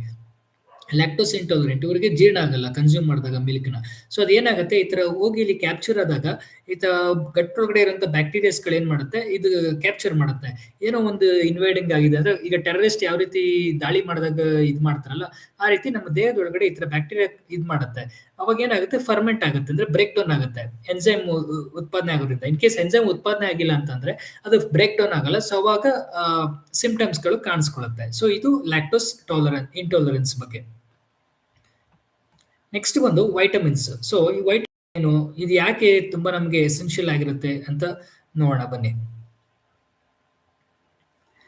ಸೊ ಓಕೆ, ಕಮೆಂಟ್ ಬಾಕ್ಸ್ ಅಲ್ಲಿ ಕೇಳಿದ್ದಾರೆ what is the difference between milk and milk powder ಅಂತ. ಓಕೆ, ವೆರಿ ನೈಸ್ ಕ್ವಶನ್ ಇದು. ನಾನು ಇದನ್ನ ಆನ್ಸರ್ ಮಾಡ್ತೀನಿ. ಸೊ ನಾವು ವೈಟಮಿನ್ಸ್ಗೆ ಹೋಗೋ ಮುಂಚೆ milk and milk powder difference ಏನು ಅಂತ ತಿಳಿಸ್ಬಿಡೋಣ. ಸೊ ಮುಖ್ಯವಾಗಿ ಹೇಳ್ಬೇಕು ಅಂದ್ರೆ ಮಿಲ್ಕ್ ಅನ್ನುವಂಥದ್ದು it's a fresh liquid dairy from a cow or buffalo contains natural water. ಅಂದ್ರೆ ಹಾಲು ಅನ್ನತಕ್ಕಂಥದ್ದು ಏನಿರುತ್ತಲ್ಲ ಇದು ಒಂದು ನ್ಯಾಚುರಲ್ ಫ್ರೆಶ್ ಲಿಕ್ವಿಡ್ ಆಗಿರುತ್ತೆ. ಹಸು ಅಥವಾ ಎಮ್ಮೆ ಅಥವಾ ಯಾವುದೋ ಒಂದು ಮಿಲ್ಚಿಂಗ್ ಅನಿಮಲ್ಸ್ ಇಂದ ಬರುವಂತದ್ದು. ಅದ್ರಲ್ಲಿ ನ್ಯಾಚುರಲ್ ಆಗಿ ಲಿಕ್ವಿಡ್ ಇರುತ್ತೆ, ಅಂದ್ರೆ ವಾಟರ್ ಕಂಟೆಂಟ್ ಇರುತ್ತೆ ಹಾಲಲ್ಲಿ. ಅದೇ ಮಿಲ್ಕ್ ಪೌಡರ್ ಅಂತ ಬಂದಾಗ milk that has been evaporated and dried into powder form. ಅಂದ್ರೆ ಮಿಲ್ಕ್ ಪೌಡರ್ ಅಂದ್ರೆ ಏನು, ಅದರಲ್ಲಿರುವಂತ ನೀರಿನ ಅಂಶನ ರಿಮೂವ್ ಮಾಡ್ತಾರೆ. ರಿಮೂವ್ ಮಾಡಿದಾಗ ಅದು ಆಗುವಂತದ್ದು ಪೌಡರ್, ಅಂದ್ರೆ ಹಾಲು ಪುಡಿ ಏನಾಗುತ್ತಲ್ಲ ನೀರನ್ನ ತೆಗೆದಾಗ ಅದು ಮಿಲ್ಕ್ ಪೌಡರ್ ಆಗಿ ಕನ್ವರ್ಟ್ ಆಗುತ್ತೆ. ಸೊ ಇದೇ ಒಂದು ಮೇಜರ್ ಡಿಫ್ರೆನ್ಸ್ ಮಿಲ್ಕ್ಗೂ ಮಿಲ್ಕ್ ಪೌಡರ್ಗೆ ಇರುವಂತದ್ದು. ಸೊ ನ್ಯೂಟ್ರಿಷನಲ್ ವೈಸ್ ಹೇಳ್ಬೇಕು ಅಂತಂದ್ರೆ ಹಾಲಲ್ಲಿ 85 to 88% ವಾಟರ್ ಕಂಟೆಂಟ್ ಇರುತ್ತೆ. ಮಿಲ್ಕ್ ಪೌಡರ್ ಅಲ್ಲಿ ಏನು ವಾಟರ್ ಕಂಟೆಂಟ್ ಇರಲ್ಲ. ಮತ್ತೆ ಮಿಲ್ಕ್ ಅಲ್ಲಿ ನ್ಯಾಚುರಲ್ ಫಾರ್ಮ್ ಆಫ್ ಪ್ರೋಟೀನ್ ಇರುತ್ತೆ. ಮಿಲ್ಕ್ ಪೌಡರ್ ಅಲ್ಲಿ ಕಾನ್ಸಂಟ್ರೇಟೆಡ್ ಫಾರ್ಮ್ ಅಲ್ಲಿ ಪ್ರೋಟೀನ್ ಇರುತ್ತೆ. ಅಂಡ್ ಮಿಲ್ಕ್ ಅಲ್ಲಿ ನೋಡಿದಾಗ fat content like depend upon type of milk ಅಲ್ಲಿ ಇರುತ್ತೆ. ಮಿಲ್ಕ್ ಪೌಡರ್ ಅಲ್ಲಿ ಅದು ಓಲ್ ಮಿಲ್ಕ್ ಪೌಡರ್ ಅಥವಾ ಸ್ಕಿಮ್ ಮಿಲ್ಕ್ ಪೌಡರ್ ಮೇಲೆ ಡಿಪೆಂಡ್ ಆಗುತ್ತೆ ಫ್ಯಾಟ್ ಕಂಟೆಂಟ್. ಕ್ಯಾಲ್ಸಿಯಂ ಬಂದು ಮಿಲ್ಕ್ ಅಲ್ಲಿ ತುಂಬಾ ಜಾಸ್ತಿ ಇರುತ್ತೆ. ಪೌಡರ್ ಅಲ್ಲಿ ಅದು ಕಾನ್ಸಂಟ್ರೇಟೆಡ್ ಫಾರ್ಮ್ ಅಲ್ಲಿ ಇನ್ನೂ ಜಾಸ್ತಿ ಇರುತ್ತೆ ಹಾಲಿಗಿಂತ. ಮತ್ತೆ ಅಡಿಟಿವ್ಸ್ ಜನರಲಿ ಮಿಲ್ಕ್ ಅಲ್ಲಿ ಯಾವುದು ಇರೋದಿಲ್ಲ. ಬಟ್ ಮಿಲ್ಕ್ ಪೌಡರ್ ಅಲ್ಲಿ ಕೆಲವೊಂದು ಸ್ಟೆಬಿಲೈಸರ್ಸ್ ನ ಆಡ್ ಮಾಡ್ತಾರೆ ಅದು ಕೆಡದೇ ಇರಲಿ ಅಂತ. ಅಂಡ್ ಮುಖ್ಯವಾಗಿ ಶೆಲ್ಫ್ ಲೈಫ್ ಯಾವ ರೀತಿ ಇರುತ್ತೆ ಅಂದ್ರೆ ಹಾಲಿಗೆ 1 ರಿಂದ 3 ದಿವಸ ಇರುತ್ತೆ ರೆಫ್ರಿಜರೇಷನ್ ಕಂಡೀಷನ್ ಅಲ್ಲಿ. ಮಿಲ್ಕ್ ಪೌಡರ್ 6 to 12 months ಇರುತ್ತೆ, ನೋ ರೆಫ್ರಿಜರೇಷನ್ ಕಂಡೀಷನ್ ಅಂದ್ರೆ. ಸೊ ಸೊ ಯಾವ್ದು ಬೆಟರ್ ಅಂತ ಹೇಳ್ಬೇಕು ಅಂದ್ರೆ fresh milk more natural better ಆಗಿರುತ್ತೆ. ಮಿಲ್ಕ್ ಪೌಡರ್ ಏನಂದ್ರೆ ಕನ್ವೀನಿಯಂಟ್ ಲಾಂಗ್ ಲಾಸ್ಟಿಂಗ್. ಅಂದ್ರೆ ಫಾರ್ ಎಕ್ಸಾಂಪಲ್ ನಾವೆಲ್ಲ ಟ್ರಿಪ್ ಹೋಗ್ತಾ ಇದೀವಿ, ನಮಗೆ ಅಲ್ಲಿ ಹಾಲ್ ಸಿಗಲ್ಲ ಅಂತಂದ್ರೆ ನಾವು ಹಾಲ್ ಪೌಡರ್ ನ ಕನ್ಸಿಡರ್ ಮಾಡಬಹುದು, ಕ್ಯಾರಿ ಮಾಡಬಹುದು. So easy to carry and spoilage ಆಗಲ್ಲ. ಸೊ ಸಿಂಪಲ್ ಡಿಫ್ರೆನ್ಸ್ ಏನು ಅಂತಂದ್ರೆ milk powder just dehydrated form ಅಲ್ಲಿ ಇರುತ್ತೆ ಅಷ್ಟೇ. ಅಂದ್ರೆ ನೀರಿನ ಅಂಶನ ತೆಗೆದಾಗ ನಮಗೆ ಅದು ಗಟ್ಟಿ ಆಗುತ್ತಲ್ಲ ಅದನ್ನ ಪೌಡರ್ ಮಾಡ್ತಾರೆ. ಅದು ಜಸ್ಟ್ ಸಿಂಪಲ್ ಡಿಫ್ರೆನ್ಸ್ ಆಗಿರುತ್ತೆ ಅಷ್ಟೇನೆ.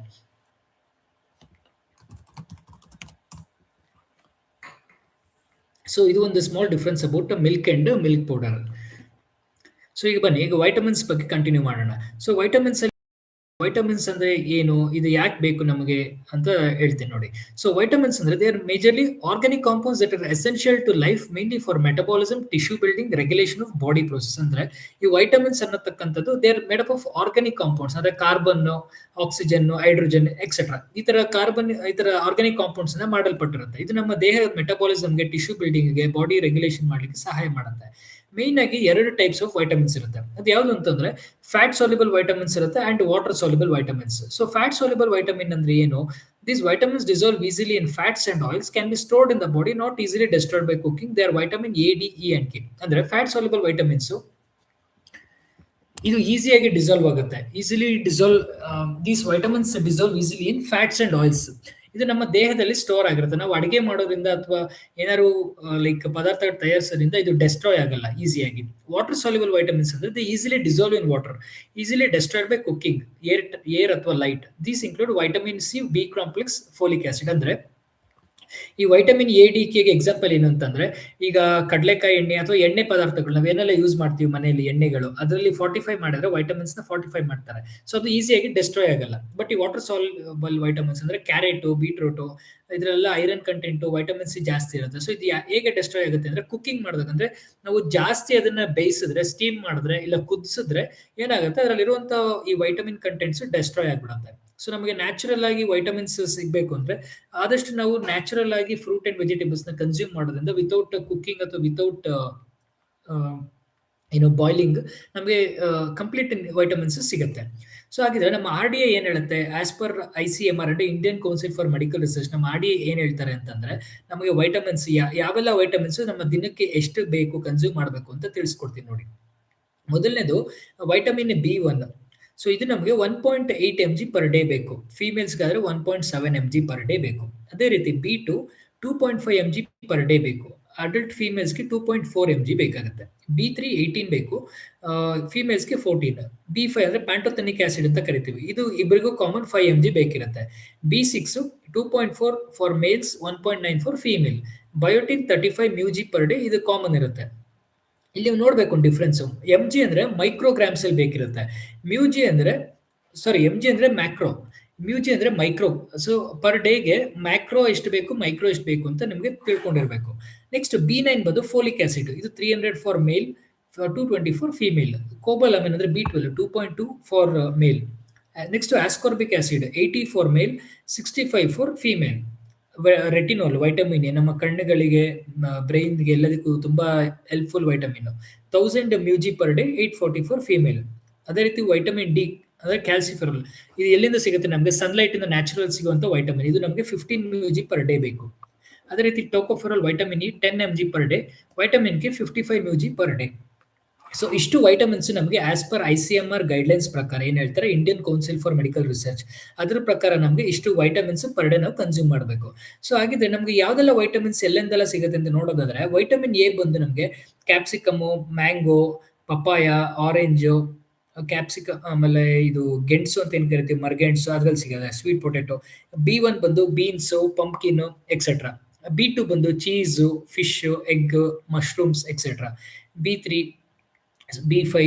ಅದೇ ರೀತಿ ಈ ತರ ಎಲ್ಲ ಮಲ್ಟಿ ವೈಟಮಿನ್ಸ್ಗಳು ನಮಗೆ ಯಥೇಚ್ಛವಾಗಿ ಎಲ್ಲೆಲ್ಲಿ ಸಿಗುತ್ತೆ ಅಂತ ನೋಡೋದಾದ್ರೆ, ಈ ಒಂದು ಸರ್ಕ್ಲಿಕ್ ಆಗಿ ಏನಿದೆಯಲ್ಲ, ಇಷ್ಟೆಲ್ಲ ನಾವು ಆಹಾರ ಕನ್ಸ್ಯೂಮ್ ಮಾಡೋದು ನಮ್ಮ ದೇಹಕ್ಕೆ ಎಷ್ಟು ಅನುಗುಣವಾಗಿ ಎಷ್ಟು ಬೆನಿಫಿಟ್ ಇದೆ ಅಂತ ಕೂಡ ನಾವು ನೋಡ್ಬೋದು.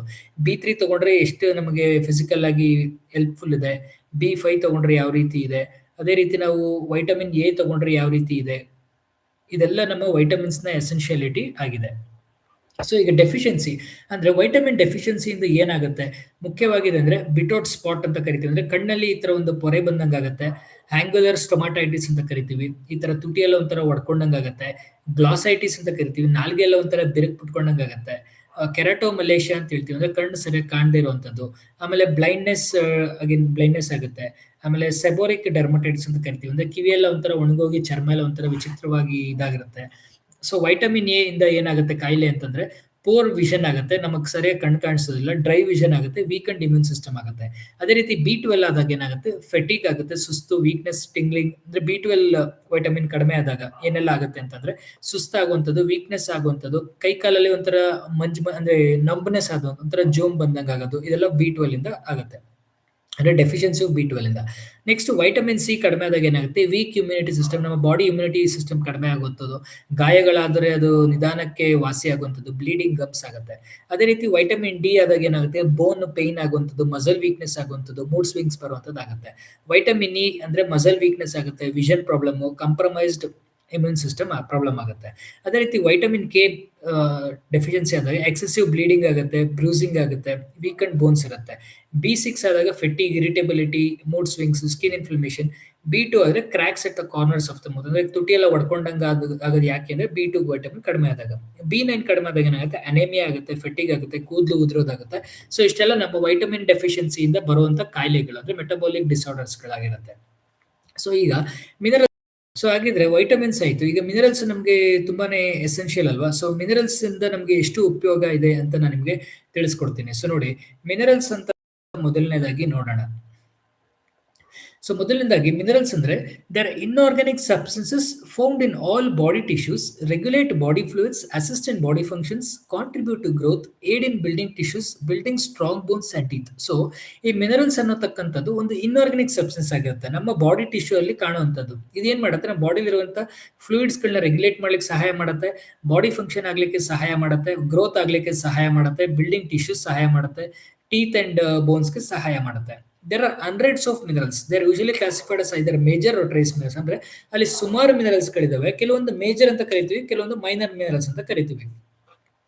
Although amount you need refers between minerals, major, micro, generally required in large. ಅಂದ್ರೆ ಮ್ಯಾಕ್ರೋ ಮಿನರಲ್ಸ್ ನಮಗೆ ಜಾಸ್ತಿ ಬೇಕಾಗಿರುತ್ತೆ, ಮೈಕ್ರೋ ಮಿನರಲ್ಸ್ ಕಡಿಮೆ ಬೇಕಾಗಿರುತ್ತೆ. ಸಮ್ ಆಫ್ ದ ಎಕ್ಸಾಂಪಲ್ಸ್ ಯಾವುದು ಅಂದ್ರೆ calcium, phosphorus, potassium, sulphur, sodium chloride, magnesium, ಈ ತರ ಎಕ್ಸಾಂಪಲ್ಸ್.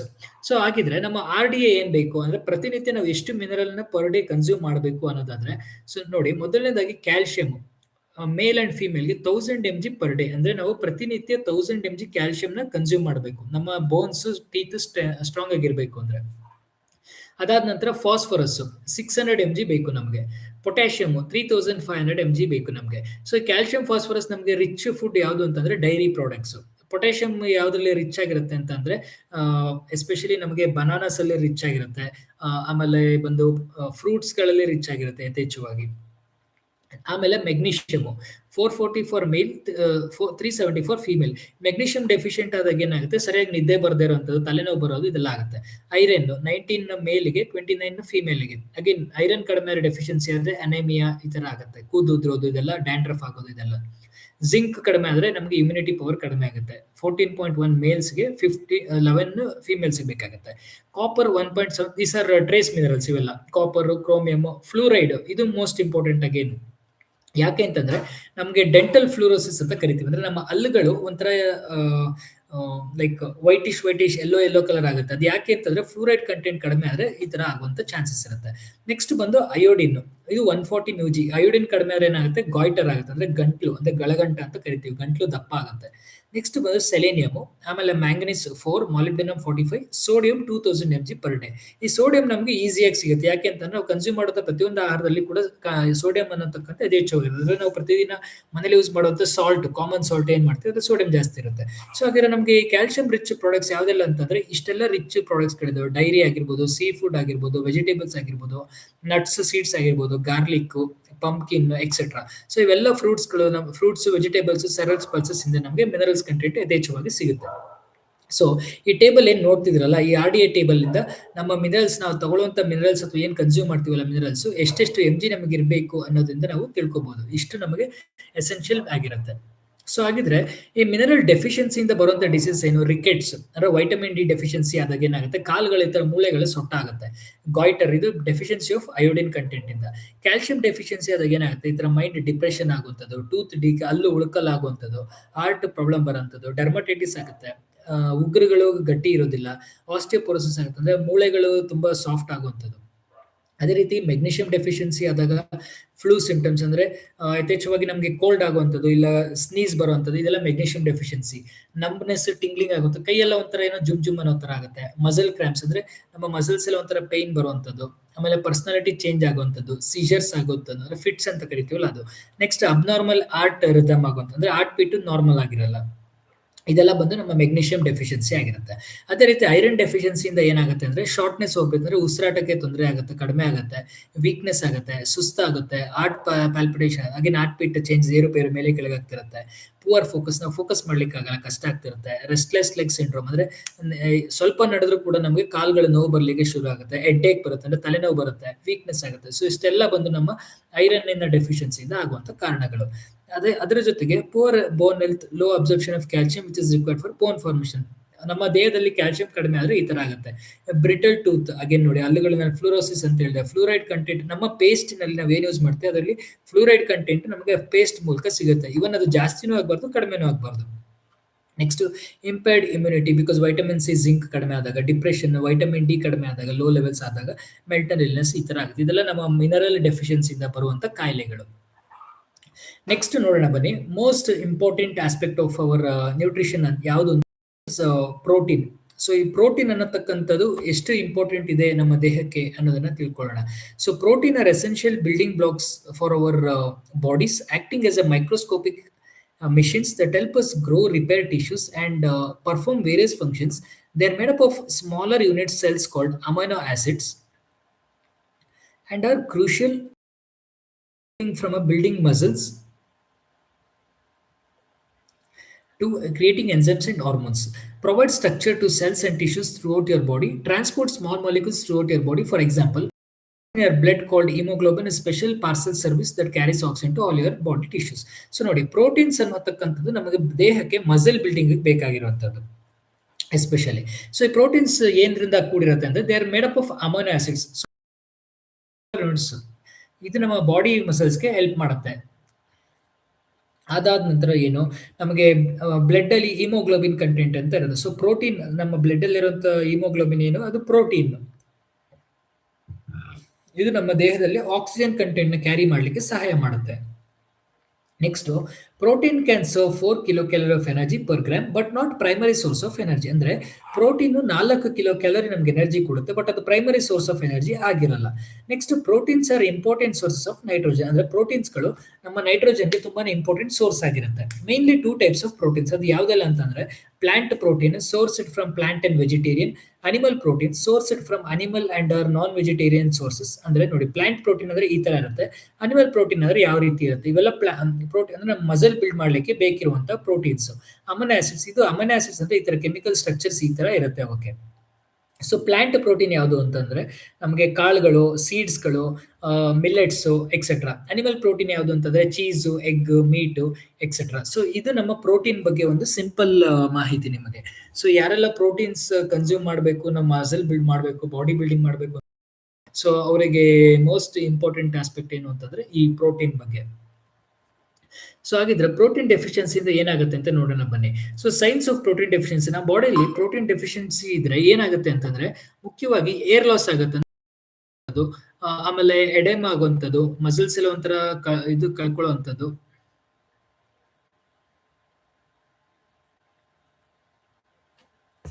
ಅಂದ್ರೆ ಮಸಲ್ಸ್ಗಳು ವೀಕ್ ಆಗುವಂಥದ್ದು.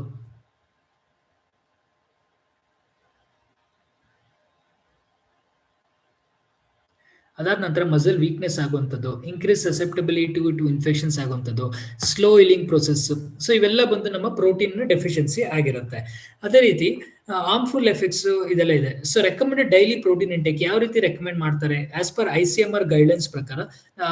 ಪ್ರೋಟೀನ್ ಯಾವ ರೀತಿ ಕನ್ಸ್ಯೂಮ್ ಮಾಡಬೇಕು ಅಂತಂದ್ರೆ ಇದೊಂದು ಮಿಸ್ಕನ್ಸೆಪ್ಷನ್ ಇದೆ ಜನಗಳಲ್ಲಿ. ನಾನು ಪ್ರತಿನಿತ್ಯ ಎಷ್ಟು ಪ್ರೋಟೀನ್ ತಗೋಬೇಕು, ಇಲ್ಲ ಎಷ್ಟು ಪ್ರೋಟೀನ್ ತಿನ್ನಬಾರ್ದು, ತಿಂದ್ರೆ ಏನಾಗುತ್ತೆ ಅನ್ನೋದು. ಸೊ ಅದನ್ನ ನಿಮ್ಗೆ ತಿಳಿಸ್ಕೊಡ್ತೀನಿ.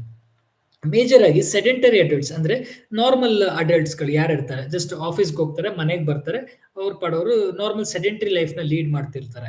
ಅಂತವ್ರಿಗೆ 0.8 gram per KG body weight ಬೇಕು. ಅಂದ್ರೆ 0.8 gram per KG body weight ಅಂದ್ರೆ ನೀವು 1 ಕೆಜಿ, ನೀವು ಫಾರ್ ಎಕ್ಸಾಂಪಲ್ ನೀವು 60 ಕೆಜಿ ತೂಕ ಇದ್ರೆ ಅಲ್ಲಿಗೆ ನೀವು ಕ್ಯಾಲ್ಕುಲೇಟ್ ಮಾಡ್ಕೊಳ್ಳಿ 0.8 ಗ್ರಾಮು 60 ಗ್ರಾಮ್ಗೆ ಎಷ್ಟು ಬೇಕು, 60 ಕೆಜಿಗೆ ಎಷ್ಟು ಬೇಕು ಅಂತ, ಅಷ್ಟು ಪ್ರೋಟೀನ್ ನಿಮಗೆ ಕನ್ಸ್ಯೂಮ್ ಮಾಡಬೇಕು. ಅದೇ ರೀತಿ ಎಂಡ್ಯೂರೆನ್ಸ್ ಅಥ್ಲೀಟ್ಸ್ ಅಂದ್ರೆ ಈ ಅಥ್ಲೀಟ್ಸ್ ಯಾರು ಇರ್ತಾರೆ, ಲೈಕ್ ಫಿಸಿಕಲ್ ಸ್ಪೋರ್ಟ್ಸ್ ಅಲ್ಲಿ ಇನ್ವಾಲ್ವ್ ಆಗಿರೋಂಥವ್ರು, ರನ್ನರ್ಸ್ ಆಗಿರ್ಬೋದು, weight ಲಿಫ್ಟರ್ಸ್ ಆಗಿರ್ಬೋದು ಎಕ್ಸೆಟ್ರಾ, ಅವರಿಗೆ 1.2 to 1.4 gram per KG weight ಬೇಕಾಗುತ್ತೆ. ಅದೇ ರೀತಿ ರೆಸಿಸ್ಟೆನ್ಸ್ ಟ್ರೈನ್ಡ್ ಅಥ್ಲೀಟ್ಸ್ ಅಂದ್ರೆ ಬಾಡಿ ಬಿಲ್ಡರ್ಸ್ ಈ ತರದವರಿಗೆ 1.6 ಇಂದ 1.7 gram per KG weight protein ಬೇಕಾಗುತ್ತೆ. ಅದೇ ರೀತಿ ಓಲ್ಡರ್ ಅಡಲ್ಟ್ಸ್ ಅಂದ್ರೆ ಏಜ್ಡ್ ಅಡಲ್ಟ್ಸ್ಗೆ 1 to 1.2 ಗ್ರಾಮ್ ಬೇಕಾಗುತ್ತೆ. ಯಾಕೆ ಅಡಲ್ಟ್ಸ್ಗೆ ಇಷ್ಟು ಬೇಕು ಅಂದ್ರೆ ಬಿಕಾಸ್ ಅವರು ಏಜ್ ಆಗ್ತಾ ಆಗ್ತಾ ಏನಾಗುತ್ತೆ, ಅವ್ರ ಮಸಲ್ ಬಾಡಿಯಲ್ಲಿ ಫ್ಯಾಟ್ ಲಾಸ್ ಆಗ್ತಾ ಹೋಗುತ್ತೆ. ಸೊ ಅವ್ರಿಗೆ ಬಾಡಿ ಮಸಲ್ಸ್ ಸ್ಟ್ರೆಂತ್ ಸಪೋರ್ಟ್ ಬೇಕು ಅಂದ್ರೆ ಪ್ರೋಟೀನ್ ಬೇಕಾಗುತ್ತೆ. ಸೊ ಇದು ನಮ್ಮ protein intake, recommended protein intake by ICMR. ಇದು ಯಾವುದೇ ರೀತಿಯಾದಂತಹ ಫಾಲ್ಸ್ ಕ್ಲೇಮ್ ಅಲ್ಲ. As per Indian council for medical research ಪ್ರಕಾರ ರೆಕಮೆಂಡೆಡ್ ಡೈಲಿ ಪ್ರೋಟೀನ್ ಇಂಟೇಕ್ ಆಗಿರುತ್ತೆ. ಸೊ ಸೆಡೆಂಟರಿ ಅಡಲ್ಟ್ಸ್ಗೆ 0.8 ಗ್ರಾಮ್ ಪರ್ ಕೆಜಿ, ಎಂಡ್ಯೂರೆನ್ಸ್ ಅಥ್ಲೀಟ್ಸ್ಗೆ 1.2 to 1.4 gram per KG, resistance trained ಅಥ್ಲೀಟ್ಸ್ಗೆ 1.6 to 1.7 gram per KG, older ಅಡಲ್ಟ್ಸ್ಗೆ 1 to 1.2 ಗ್ರಾಮ್ಸ್ ಬೇಕಾಗಿರುತ್ತೆ. So ಇದು ನೀವು note ಮಾಡ್ಕೊಳ್ಳಿ, it's very very important aspect ನಿಮಗೆ. Next, risk of consuming too much protein. So ಈಗ too much of protein consume ಮಾಡಿದ್ರೆ ಏನಾಗುತ್ತೆ ಅನ್ನೋದನ್ನ ನೋಡೋಣ. ವೆಯ್ಟ್ ಗೇನ್ ಆಗುತ್ತೆ, ಅಂದ್ರೆ ಬಾಡಿಯಲ್ಲಿ ವೆಯ್ಟ್ ಜಾಸ್ತಿ ಆಗುತ್ತೆ. ಡಿಹೈಡ್ರೇಷನ್ ಆಗುತ್ತೆ, ಅಂದ್ರೆ ನೀರಿನ ಅಂಶ ಅಂತಕ್ಕಂಥದ್ದು ಬಾಡಿಯಲ್ಲಿ ತುಂಬಾ ಕಡಿಮೆ ಆಗುತ್ತೆ. ನ್ಯೂಟ್ರಿಯೆಂಟ್ ಡೆಫಿಷಿಯನ್ಸಿ ಆಗುತ್ತೆ, ನಮಗೆ ಬೇಕಿರುವಂಥ micro minerals, macro minerals, vitamins deficiency ಆಗುತ್ತೆ. Increased risk of heart disease ಜಾಸ್ತಿ ಆಗೋ ಚಾನ್ಸಸ್ ಇರುತ್ತೆ, ಕಿಡ್ನಿ ಡ್ಯಾಮೇಜ್ ಆಗೋ ಚಾನ್ಸಸ್ ಇರುತ್ತೆ. ಬಿಕಾಸ್ ಎಕ್ಸೆಸ್ ಆಫ್ ಪ್ರೋಟೀನ್ ಏನ್ ಮಾಡುತ್ತೆ, ಕಿಡ್ನೀಸ್ ಮೇಲೆ ಬರ್ಡನ್ ಆಗುತ್ತೆ. ಸೊ ಕಿಡ್ನೀಸ್ ಅವಾಗ ಫಿಲ್ಟರ್ ಮಾಡ್ಲಿಕ್ಕೆ ಆಗಲ್ಲ. ಸೊ ಅವಾಗ ಏನಾಗುತ್ತೆ, ಅಗೇನ್ ಕಿಡ್ನಿ ಫೇಲ್ಯೂರ್ ಆಗೋ ಚಾನ್ಸಸ್ ಇರುತ್ತೆ, ಇಲ್ಲ ಕಿಡ್ನಿ ಸ್ಟೋನ್ಸ್ ಆಗೋ ಚಾನ್ಸಸ್ ಇರುತ್ತೆ. ಸೊ ಅತಿಯಾಗಿ ಕೂಡ ಕನ್ಸ್ಯೂಮ್ ಮಾಡಬಾರ್ದು, ತುಂಬಾ ಕಡಿಮೆ ಕೂಡ ಕನ್ಸ್ಯೂಮ್ ಮಾಡಬಾರ್ದು. ಕಡಿಮೆ ಕನ್ಸ್ಯೂಮ್ ಮಾಡಿದ್ರೆ ಈ ತರ ಚಾಲೆಂಜಸ್ ಆಗುತ್ತೆ, ಜಾಸ್ತಿ ಕನ್ಸ್ಯೂಮ್ ಮಾಡಿದ್ರೆ ಈ ತರ ಚಾಲೆಂಜಸ್ ಆಗುತ್ತೆ. So harmful effect of overloading on protein ಏನು ಅಂತಂದ್ರೆ, over consumption of protein leads to severe constipation and dehydration. Second, body can process only a limited amount of protein, thus turning excess protein into fat. ಅಂದ್ರೆ limited amount of protein ಮಾತ್ರ ನಮ್ಮ ದೇಹ consume ಮಾಡ್ಕೋಬಹುದು. Excess protein ಏನ್ ಮಾಡುತ್ತೆ, ಅದು fat ಆಗಿ ಬದಲಾಯಿಸುತ್ತೆ. Overloading on protein can lead to renal damage, gout attacks and heart problems. ಅಂದ್ರೆ ಓವರ್ಲೋಡ್ ಮಾಡಿದ್ರೆ ಪ್ರೋಟೀನ್ ಏನಾಗುತ್ತೆ ಅಂದ್ರೆ ಹಾರ್ಟ್ ಅಟ್ಯಾಕ್ ಆಗೋ ಚಾನ್ಸಸ್ ಇರುತ್ತೆ, ಹಾರ್ಟ್ ಪ್ರಾಬ್ಲಮ್ಸ್ ಬರೋ ಚಾನ್ಸಸ್ ಇರುತ್ತೆ. ನೆಕ್ಸ್ಟ್ ಇನ್ನೊಂದು most important, did you know protein farts ಅಂದ್ರೆ excessive protein intake and insufficient fibre intake can cause food buildup in the large intestine leading to the buildup of gas which is the harmful protein farts. ಅಂದ್ರೆ ನೀವು ಕೇಳಿರ್ತೀರಾ, ಏನೋ ಇಷ್ಟೊಂದು ಬಿಡ್ತಾವನೆ, ಊಸ್ತಾ ಇದಾರೆ ಅಂತ. So ಅದು ಯಾಕೆ ಈ ತರ ಬರುತ್ತೆ ಅಂದ್ರೆ, main reason because of the protein. ಅಂದ್ರೆ ನಮ್ಮ ದೇಹದಲ್ಲಿ ಫೈಬರ್ ಅಂಶ ಅನ್ನತಕ್ಕಂಥದ್ದು ಕಡಿಮೆ ಆದಾಗ ಏನಾಗುತ್ತೆ, ಪ್ರೋಟೀನ್ ಅಂಶ ಜಾಸ್ತಿ ಆದಾಗ ಅದು ಸರಿಯಾಗಿ ಜೀರ್ಣ ಆಗಕ್ಕಾಗಲ್ಲ, ಅವಾಗ ಇದು ಗ್ಯಾಸ್ ಫಾರ್ಮ್ ಆಗುತ್ತೆ. Because protein is nothing but nitrogen. So ಈ ಗ್ಯಾಸ್ ಫಾರ್ಮ್ ಆದಾಗ ಏನಾಗುತ್ತೆ, ಊಸ್ಬಿಟ್ಟಾಗ ಅಂದ್ರೆ ಫಾಟ್ ಆದಾಗ ಅದೊಂಥರ ಸ್ಮೆಲ್ ಬರುತ್ತಲ್ಲ, ಆ ಸ್ಮೆಲ್ ಏನು, that is nothing but smell of the nitrogen gas. ಅಂದ್ರೆ ನೈಟ್ರೋಜನ್ ಗ್ಯಾಸ್ ಏನ್ ಸ್ಮೆಲ್ ಇರುತ್ತೆ ಪ್ರೋಟೀನ್ ಕಂಟೆಂಟ್ ಅಲ್ಲಿ, ಆ ಸ್ಮೆಲ್ ಇರೋದ್ರಿಂದ ಆ ತರ ಬರುತ್ತೆ. ಸೊ ಅದಕ್ಕೆ ಇಷ್ಟೊಂದು ಊಸ್ತಾ ಇದಾರೆ, ಇಲ್ಲ ಇಷ್ಟೊಂದು ಬಿಡ್ತೀಯ ನೀನು ಅಂತ ಹೇಳ್ತಾರೆ. So this is the main reason why people will fart. ಈಗ ನೆಕ್ಸ್ಟ್ ಒಂದು ಮಿತ್ ಮತ್ತೆ ಫ್ಯಾಕ್ಟ್ ಇದೆ. ಮಿತ್ ಏನು ಅಂತ ಮೊದಲನೇ ನೋಡೋಣ. Eating more protein foods is good for health, ಇದು ಒಂದು ಮಿತ್. ಫ್ಯಾಕ್ಟ್ ಏನು, excess protein in the diet is converted into fat and results in weight gain. So ನಾವು ಜಾಸ್ತಿ ಪ್ರೋಟೀನ್ ಕನ್ಸ್ಯೂಮ್ ಮಾಡಿದ್ರೆ ಅದೇನಾಗುತ್ತೆ, ಫ್ಯಾಟ್ ಆಗಿ ಬದಲಾವಣೆ ಆಗಿ ಒಬೆಸಿಟಿ ಆಗೋ ಚಾನ್ಸಸ್ ಇರುತ್ತೆ. ಸೊ ನಮಗೆ ಎಷ್ಟು ಬೇಕು ಅನುಗುಣವಾಗಿ ಆಸ್ ಪರ್ ICMR ರೆಕಾರ್ಡ್ ಪ್ರಕಾರ ನಾವು ಸೆಡೆಂಟರಿ ಲೈಫ್ ಸ್ಟೈಲ್ ಆದ್ರೆ 0.8 gram per kg body weight protein consume ಮಾಡಬೇಕು. ಎಂಡ್ಯೂರೆನ್ಸ್ ಅಥ್ಲೀಟ್ಸ್ ಆದ್ರೆ 1.2 to 1.4 gram per kg weight consume ಮಾಡಬೇಕು. ರೆಸಿಸ್ಟೆನ್ಸ್ ಟ್ರೈನ್ ಅಥ್ಲೀಟ್ಸ್ ಆದ್ರೆ 1.6 to 1.7 gram per kg weight. Older adults ಆದ್ರೆ 1 to 1.2 grams consume ಮಾಡಬೇಕು. So ಇದು ನಮ್ಮ protein intake ಇಷ್ಟು ಈ ರೀತಿ ಇರಬೇಕು. ಇದಾಗಿತ್ತು ಪ್ರೋಟೀನ್ ನ ಬಗ್ಗೆ ಒಂದು ಮಾಹಿತಿ. ಈಗ ನೆಕ್ಸ್ಟ್ ಬಂದು fats and oils. So fats and oils ಅಂದ್ರೆ ಏನು ಅಂತ ನಾವು ತಿಳ್ಕೊಳ್ಳೋಣ ಬನ್ನಿ. So again it's an new aspect. ಈ ಫ್ಯಾಟ್ಸ್ ಅಂಡ್ ಆಯಿಲ್ಸ್ ಅಂದ್ರೆ ಏನು, ಇದು ಯಾಕೆ ನಮಗೆ ಬೇಕು ದೇಹಕ್ಕೆ ಅನ್ನೋ ತಿಳಿಸ್ಕೊಡ್ತೀನಿ. ಹಾಗೆ ಇದು ಏನು ಅಂತ ಕೂಡ ನಿಮಗೆ ತಿಳಿಸ್ಕೊಡ್ತೀನಿ. So fats are esters of fatty acids or mixture of such compounds most commonly those that occur in living beings or food. ಅಂದ್ರೆ ಈ ಫ್ಯಾಟ್ಸ್ ಅಂಡ್ ಆಯಿಲ್ಸ್ ಅಂದ್ರೆ ಅದು ಒಂದು ಫ್ಯಾಟಿ ಆಸಿಡ್ ಮಿಕ್ಸ್ಚರ್ ಆಗಿರುತ್ತೆ, ಕಾಂಪೌಂಡ್ಸ್ ಆಗಿರುತ್ತೆ. So fats are generally solid at room temperature. There are two types of fat that is solid at room temperature. The saturated fat, also known as solid fat, example cocoa butter, coconut oil. These fats increase cholesterol levels, and trans fat, a fat that is changed to increase its shelf life. The process to make this change happen is called hydrogenation. ಅಂದ್ರೆ ಈಗ ನಾವು ತೆಂಗಿನ ಎಣ್ಣೆನ ಬಿಸಿ ಮಾಡಿ ಆಗಿ ಇಟ್ಟಾಗ ಏನಾಗುತ್ತೆ, ಒಂಥರ ಗಟ್ಟಿ ಆಗುತ್ತೆ. ಅದು ಯಾಕೆ ಗಟ್ಟಿ ಆಗುತ್ತೆ ಅಂದ್ರೆ ಬಿಕಾಸ್ ಅದು ಸ್ಯಾಚುರೇಟೆಡ್ ಫ್ಯಾಟ್. ಅಂದ್ರೆ ಕೋಕೋನಟ್ ಆಯಿಲ್ ಯಾಕೆ ಗಟ್ಟಿ ಆಗುತ್ತೆ ಅಂದ್ರೆ ಸ್ಯಾಚುರೇಟೆಡ್ ಫ್ಯಾಟ್. ಆ ಪ್ರೋಸೆಸ್ ಗಟ್ಟಿ ಆಗೋ ಪ್ರೋಸೆಸ್ ಇರುತ್ತಲ್ಲ, ಅದನ್ನ ನಾವು ಹೈಡ್ರೋಜಿನೇಷನ್ ಅಂತ ಕರಿತೀವಿ. ಅಂದ್ರೆ ಅದರಲ್ಲಿರುವಂತ ಹೈಡ್ರೋಜನ್ ಕಾಂಪೌಂಡ್ಸ್ ಏನಾಗುತ್ತೆ ಅಂಡ್ ವಾಟರ್ ಕಾಂಪೌಂಡ್ಸ್ ಏನಿರುತ್ತೆ ಅದು ಕಂಪ್ಲೀಟ್ ಆಗಿ ಎನ್ಗಲ್ಫ್ ಆಗಿ ಅದು ಗಟ್ಟಿ ಆಗುತ್ತೆ, ಅದಕ್ಕೆ ಸಾಲಿಡಿಫೈ ಆಗುತ್ತೆ. This fat is harder at room temperature. The importance of trans fat is that makes flakier pear crust, crispier crackers. It is found in cookies, chips, processed food. So ನೀವು biscuit cookies ನೋಡ್ರೆ ಮುರಿದಾಗ ಅಂತ ಚುರ್ಕ್ ಚುರ್ಕ್ ಅಂತ sound ಬರುತ್ತಲ್ಲ, ಆ sound ಯಾಕೆ ಅಂತಂದ್ರೆ because of the ಹೈಡ್ರೋಜಿನೇಟೆಡ್ fat ಇಂದ. Next ಬಂದು oils. So fats that are liquid at room temperature are called oils. ಅಂದ್ರೆ ಎಣ್ಣೆಗಳು ಅಂತ ಏನ್ ಕರಿತೀವಿ, ರೂಮ್ ಟೆಂಪರೇಚರ್ ಯಾವ್ದು ಲಿಕ್ವಿಡ್ ಆಗಿರುತ್ತಲ್ಲ ಅದನ್ನ ನಾವು ಆಯಿಲ್ಸ್ ಅಂತ ಕರಿತೀವಿ. Unsaturated fats belong to oil categories. Consuming food containing unsaturated fat helps improve cholesterol levels. There are two types of unsaturated fats, monounsaturated fat and polyunsaturated fat. So unsaturated fat ಅಲ್ಲಿ ಯಾವ ರೀತಿ ಇರುತ್ತೆ ಅಂತಂದ್ರೆ monounsaturated, polyunsaturated. So monounsaturated fat ಅಂದ್ರೆ ಏನು, it is found in nuts, vegetable oils, avocado. Consuming food that is rich in monounsaturated fat helps in controlling cholesterol levels by keeping high good HDL cholesterol, lowering bad LDL cholesterol. ಅಂದ್ರೆ ನಾವು ಮೋನೋಅನ್ಸ್ಯಾಚುರೇಟೆಡ್ fats ನ ತಗೊಳ್ಳೋದ್ರಿಂದ ನಮ್ಮ ದೇಹದಲ್ಲಿ ನಮ್ಮ heart ನ ಕಾಪಾಡಲಿಕ್ಕೆ ಸಹಾಯ ಮಾಡುತ್ತೆ. ಯಾಕೆ ಅಂತಂದ್ರೆ keeping I H D L cholesterol ಅಂದ್ರೆ ಹೈ ಡೆನ್ಸಿಟಿ ಲಿಪೋಪ್ರೋಟೀನ್ ಅಂತ ಕರಿತೀವಿ ಕೊಲೆಸ್ಟ್ರಾಲ್. ಇದು ಗುಡ್ ಕೊಲೆಸ್ಟ್ರಾಲ್. ಈ ಬ್ಯಾಡ್ ಕೊಲೆಸ್ಟ್ರಾಲ್ ಅಂದ್ರೆ ಎಲ್ ಡಿ ಎಲ್ ಅಂದ್ರೆ ಲೋ ಡೆನ್ಸಿಟಿ ಲಿಪೋಪ್ರೋಟೀನ್. ಇದನ್ನ ಕಡಿಮೆ ಮಾಡ್ಲಿಕ್ಕೆ ಸಹಾಯ ಮಾಡೋದು ಯಾವ್ದು ಅಂದ್ರೆ ಮೋನೋ ಅನ್ಸ್ಯಾಚುರೇಟೆಡ್ ಫ್ಯಾಟ್. ಇದು ಯಾವ್ದ್ರಲ್ಲಿ ಸಿಗುತ್ತೆ? Nuts, vegetable oils, avocado. Avocado ಅಂದ್ರೆ ಬಟರ್ ಫ್ರೂಟ್ ಇದರಲ್ಲಿ. Next polyunsaturated fat found in oils such as sunflower, corn, soybean. Seafood majorly consists of these fats. Replacing saturated fat with polyunsaturated fat is in food consumption may help in lowering LDL cholesterol. There are two types of polyunsaturated fat. They are omega 3 and omega 6. So ಈ polyunsaturated fat ಅಂದ್ರೆ ಏನು ಅಂದ್ರೆ ಯಥೇಚ್ಛವಾಗಿ ಇದು sunflower oil, soybean oil ಅಲ್ಲಿ ಇರುವಂತದ್ದು. ಓಕೆನಾ? So saturated fat ನ ರೀಪ್ಲೇಸ್ ಮಾಡ್ಲಿಕ್ಕೆ ಉಪಯೋಗಿಸುವಂತದ್ದು ಪಾಲಿ ಅನ್ಸ್ಯಾಚುರೇಟೆಡ್ ಫ್ಯಾಟ್. ಅಗೇನ್ ಇದು ಕೂಡ ಏನ್ ಮಾಡುತ್ತೆ? ಎಲ್ ಡಿ ಎಲ್ ಕೊಲೆಸ್ಟ್ರಾಲ್ ಅಂದ್ರೆ ಬ್ಯಾಡ್ ಕೊಲೆಸ್ಟ್ರಾಲ್ ನ ಕಡಿಮೆ ಮಾಡುತ್ತೆ.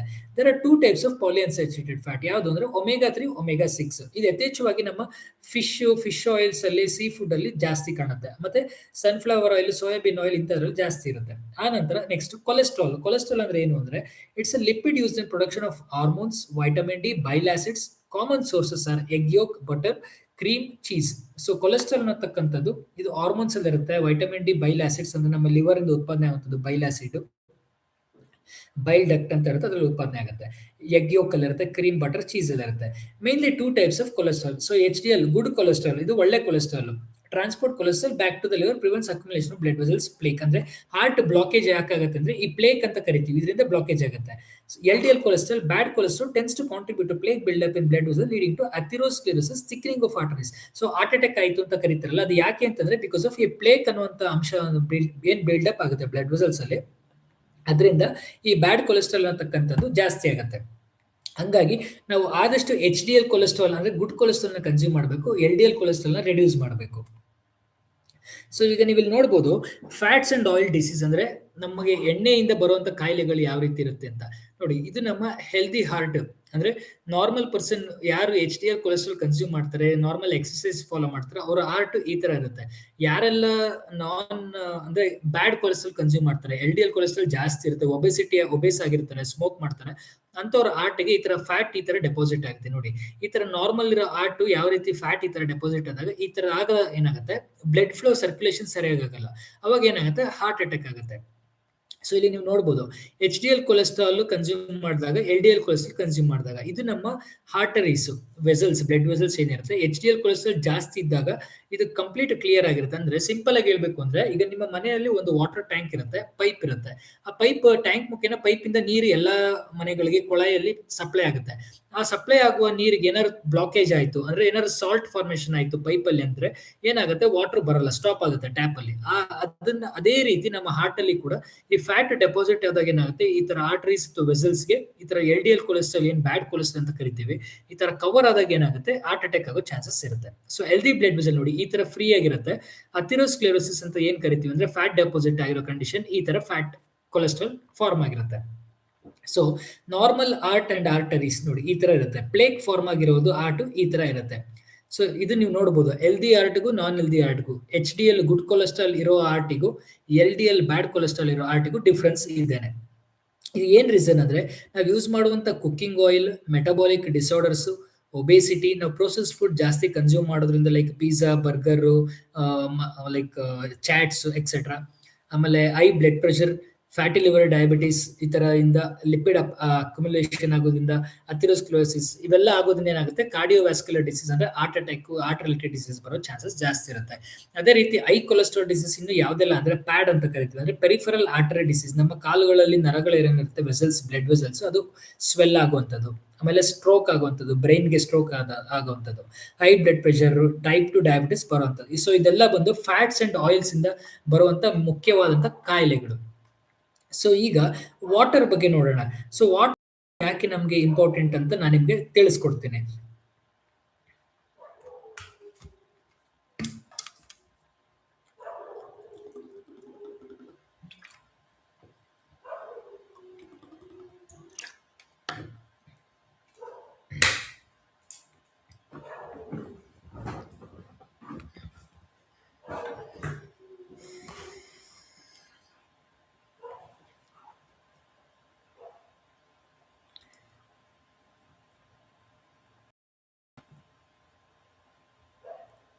So ನೋಡಿ water, it's an essential for basic bodily function, overall nutrition, doesn't provide calories, protein, fat or carbohydrates, but it's a major constant of human body. ಅಂದ್ರೆ ನಮ್ಮ ದೇಹಕ್ಕೆ ಪ್ರತಿನಿತ್ಯ ಬೇಕಾಗಿರುವಂತ ಒಂದು ಅಂಶ. ಇದ್ರಲ್ಲಿ ಯಾವುದೇ ರೀತಿ ಕ್ಯಾಲೋರೀಸ್, ಪ್ರೋಟೀನ್ಸ್, ಫ್ಯಾಟ್ ಏನು ಇರೋದಿಲ್ಲ.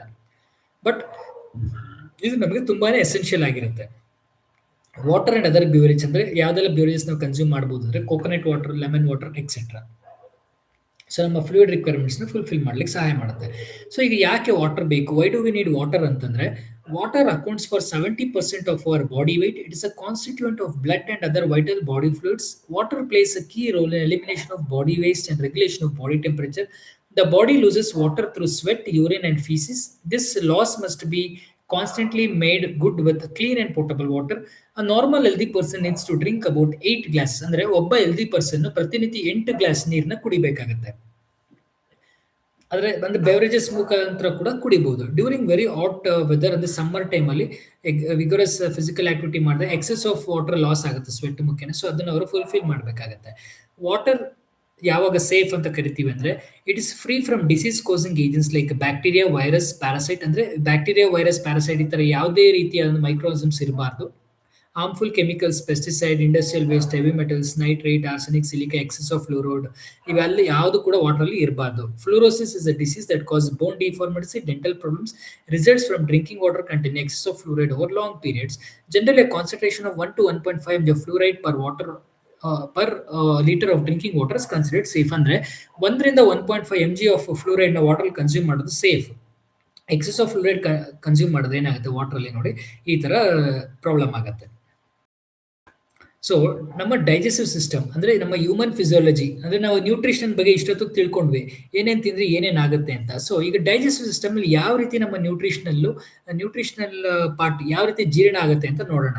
ಸೊ ಮುಖ್ಯವಾಗಿ ಡೈಜೆಸ್ಟಿವ್ ಸಿಸ್ಟಮ್ ಅಂತ ಹೇಳಿದಾಗ ಮೌತ್ ಇಂದ ಸ್ಟಾರ್ಟ್ ಆಗುತ್ತೆ. Mouth and mouth cavity, pharynx, oesophagus, stomach, pancreas, small intestine, anus, liver, gall bladder, large intestine, rectum. So ನಮ್ಮ ಹ್ಯೂಮನ್ ಫಿಸಿಯಾಲಜಿ ಆಫ್ ಡೈಜೆಷನ್ ಯಾವ ರೀತಿ ಆಗುತ್ತೆ, ಕಾರ್ಬೋಹೈಡ್ರೇಟ್ಸ್ ಬಂದು ನಮ್ಮ ಮೌತ್ ಅಲ್ಲಿ ಡೈಜೆಸ್ಟ್ ಆಗುತ್ತೆ because of the presence of salivary amylase enzyme. ಅಂದ್ರೆ mouth ಅಲ್ಲಿ ಬ್ರೇಕ್ ಡೌನ್ ಆಗುತ್ತೆ, ಅದು ಎನರ್ಜಿ ರಿಲೀಸ್ ಆಗಿ ATP ಆಗಿ ಕನ್ವರ್ಟ್ ಆಗುತ್ತೆ. ಪ್ರೋಟೀನ್ ಬಂದು ನಮ್ಮ ಇಂಟೆಸ್ಟೈನ್ ಅಲ್ಲಿ ಡೈಜೆಸ್ಟ್ ಆಗುತ್ತೆ. ಆಸಿಡ್ ಅಂಡ್ ಪೆಪ್ಸಿನ್ ಕಂಟೆಂಟ್ ಅನ್ನುವಂಥ ಎನ್ಸೈಮ್ಸ್ ನಮ್ಮ ಸ್ಟಮಕ್ ಅಲ್ಲಿ ಇರುತ್ತೆ. ಸೊ ಫ್ಯಾಟ್ ಬಂದು ನಮ್ಮ ಲಿವರ್ ಇಂದ ಡೈಜೆಸ್ಟ್ ಆಗುತ್ತೆ. So small intestine, large intestine ಇಂದ ಎಕ್ಸೆಸ್ ಆಫ್ ವೇಸ್ಟ್ ಎಲ್ಲ ಎಕ್ಸ್ಕ್ರೀಟ್ ಆಗುತ್ತೆ. ಸೊ ಈ ರೀತಿ ಪ್ರೊಸೆಸ್ ಆಗುತ್ತೆ. So carbohydrates mouth chewed and mixed with saliva enzyme amylase starts breaking starch into sugar. So ನಮ್ಮ ಬಾಯಲ್ಲಿರುವಂತ ಅಮೈಲೇಸ್ ಎನ್ಸೈಮ್ ಅಂತ ಏನ್ ಕರಿತೀವಿ, ಅದು ನಾವು ತಿನ್ನುವಂತ ಆಹಾರನ ಚೆನ್ನಾಗಿ ಬ್ರೇಕ್ ಡೌನ್ ಮಾಡಿ ಡೈಜೆಸ್ಟ್ ಆಗ್ಲಿಕ್ಕೆ ಸಹಾಯ ಮಾಡುತ್ತೆ. Small intestine enzyme breaks it into glucose. So small intestine ಏನ್ ಮಾಡುತ್ತೆ, ಅಲ್ಲಿರುವಂತ ಎನ್ಸೈಮ್ ಗ್ಲೂಕೋಸ್ ನ ಬ್ರೇಕ್ ಮಾಡ್ಲಿಕ್ಕೆ ಸಹಾಯ ಮಾಡುತ್ತೆ. ಸೊ ಅಬ್ಸಾರ್ಪ್ಷನ್ ಯಾವ ರೀತಿ ಅಂದ್ರೆ, glucose goes into blood, gives quick energy. So blood ಒಳಗಡೆ ಹೋಗಿ ಕ್ವಿಕ್ ಎನರ್ಜಿ ಕೊಡುತ್ತೆ. Next proteins, meats, eggs, pulses, stomach ಅಲ್ಲಿರುವಂತಹ ಪ್ರೋಟೀನ್ಸ್ ಡೈಜೆಸ್ಟ್ ಮಾಡ್ಲಿಕ್ಕೆ ಆಸಿಡ್ ಅಂಡ್ ಎನ್ಸೈಮ್ ಪೆಪ್ಸಿನ್ ಅಂತ ಒಂದು ಎನ್ಸೈಮ್ ಇರುತ್ತೆ. ಇದು ಪ್ರೋಟೀನ್ಸ್ ನ ಸ್ಮಾಲರ್ ಪೆಪ್ಟೈಡ್ ಆಗಿ ಬ್ರೇಕ್ ಡೌನ್ ಮಾಡುತ್ತೆ. ಅದೇ ರೀತಿ ಸ್ಮಾಲ್ ಇಂಟೆಸ್ಟೈನ್ ಮಾಡುತ್ತೆ ಅಂದ್ರೆ enzymes finish breaking down into amino acids ಆಗುತ್ತೆ. So absorption amino acids into the blood help build and repair body tissues. Next to fat, enzymes lipase turns into fatty acids and glycerol. Absorption enter bloodstream later. Energy release inside cells, glucose, amino acids and fats are burned with oxygen in mitochondria produce waste removal. ಅಂದ್ರೆ waste ಆಚೆಗೆ ಹೋಗುವಂಥದ್ದು. Undigested food large intestine ಇಂದ water observe ಆಗೋಗುತ್ತೆ. Remaining waste anus ಅಥವಾ ಫೀಸಸ್ ಇಂದ ಹೋಗುತ್ತೆ. So ಇದು ನಮ್ಮ ನ್ಯೂಟ್ರಿಷನಲ್ ಹ್ಯೂಮನ್ ಫಿಸಿಯಾಲಜಿ ಯಾವ ರೀತಿ ವರ್ಕ್ ಆಗುತ್ತೆ, ನಮ್ಮ ಬಾಡಿ ಫಿಸಿಯಾಲಜಿ, ನಾವು ಕನ್ಸ್ಯೂಮ್ ಮಾಡೋ ಫುಡ್ಸ್ ಯಾವ ರೀತಿ ಡೈಜೆಸ್ಟ್ ಆಗಿ ಬ್ರೇಕ್ ಡೌನ್ ಆಗಿ ಇರುತ್ತೆ ಅನ್ನೋದ್ರ ಒಂದು ಫಿಸಿಯಾಲಜಿ ಅಂಡರ್ಸ್ಟ್ಯಾಂಡಿಂಗ್. ಈಗ balanced diet and its importance ಏನು ಅಂತ ತಿಳಿಸ್ಕೊಡ್ತೀನಿ. ಸೊ ಬ್ಯಾಲೆನ್ಸ್ ಡಯಟ್ ಅಂದ್ರೆ ಆಲ್ರೆಡಿ ನಿಮಗೆ ಹೇಳಿದ್ದೇನೆ, eating variety of foods that provide your body with proper function. Adequate intake of all essential nutrients through a well-formulated balanced diet is needed to maintain good health. Nutrition plays an important role right from the time of the baby's presence in mother's womb till he or she reaches old age. In current diet, nutrition scenario of India severe forms ಅಂದ್ರೆ ನಮ್ಮ ದೇಶದಲ್ಲಿ major ಆಗಿದ್ದು ಕಾಣ್ತಿದ್ದಂಥ problems ಯಾವುದು nutritional ಇಂದ ಮರಾಸ್ಮಸ್, ಕ್ವಾಶಿಯರ್ಕರ್, ಕೆರಾಟೋಮಲೇಷಿಯಾ. ಇವಾಗ ಇವು ಕಡಿಮೆ ಆಗಿದೆ, ತುಂಬಾನೇ ಕಡಿಮೆ ಆಗಿದೆ. ಮೊದಲು ಕಾಲದಲ್ಲಿ ತುಂಬಾ ಜಾಸ್ತಿ ಇತ್ತು. ಸೊ ಇದು ಎರಡು ಮಾಲ್ ನ್ಯೂಟ್ರಿಷನ್ ಡಿಸೀಸ್ ಏನು ಕ್ವಾಶಿಯರ್ಕರ್ ಅಂತಂದ್ರೆ thin and brittle hair, moon face ಆಗುವಂಥದ್ದು, ಬಿಲ್ಡಿಂಗ್ ಆಫ್ ಅಬ್ಡಮನ್ ಈ ತರ ಆಗುತ್ತೆ. ಮರಸ್ಮಸ್ ಅಲ್ಲಿ loss of muscle, thin and brittle hair, ಸೈಮನ್ ಐಸ್ ಆಗುತ್ತೆ. ಕೆರಾಟೋಮಲೇಷಿಯಾ ಅಂದ್ರೆ ಕಣ್ಣಲ್ಲಿ ಈ ತರ ಒಂಥರ ಪೊರೆ ಬೆಳ್ದಂಗೆ ಇರುತ್ತೆ. ಸೊ ನಾವು ಪ್ರತಿನಿತ್ಯ ಕನ್ಸ್ಯೂಮ್ ಮಾಡುವಂತ ಆಹಾರ ಆಸ್ ಪರ್ ICMR ಪ್ರಕಾರ ಏನ್ ಹೇಳ್ತಾರೆ ಅಂದ್ರೆ ನಮ್ಮ ಪ್ರತಿದಿನದ ಊಟ my plate for a day for 2000 kilo calorie ಹೇಗಿರ್ಬೇಕು ಅಂದ್ರೆ ನೋಡಿ, pulses and eggs flesh foods 85 grams ನಾವು ಕನ್ಸ್ಯೂಮ್ ಮಾಡಬೇಕು. Nuts and seeds 35 gram consume ಮಾಡಬೇಕು.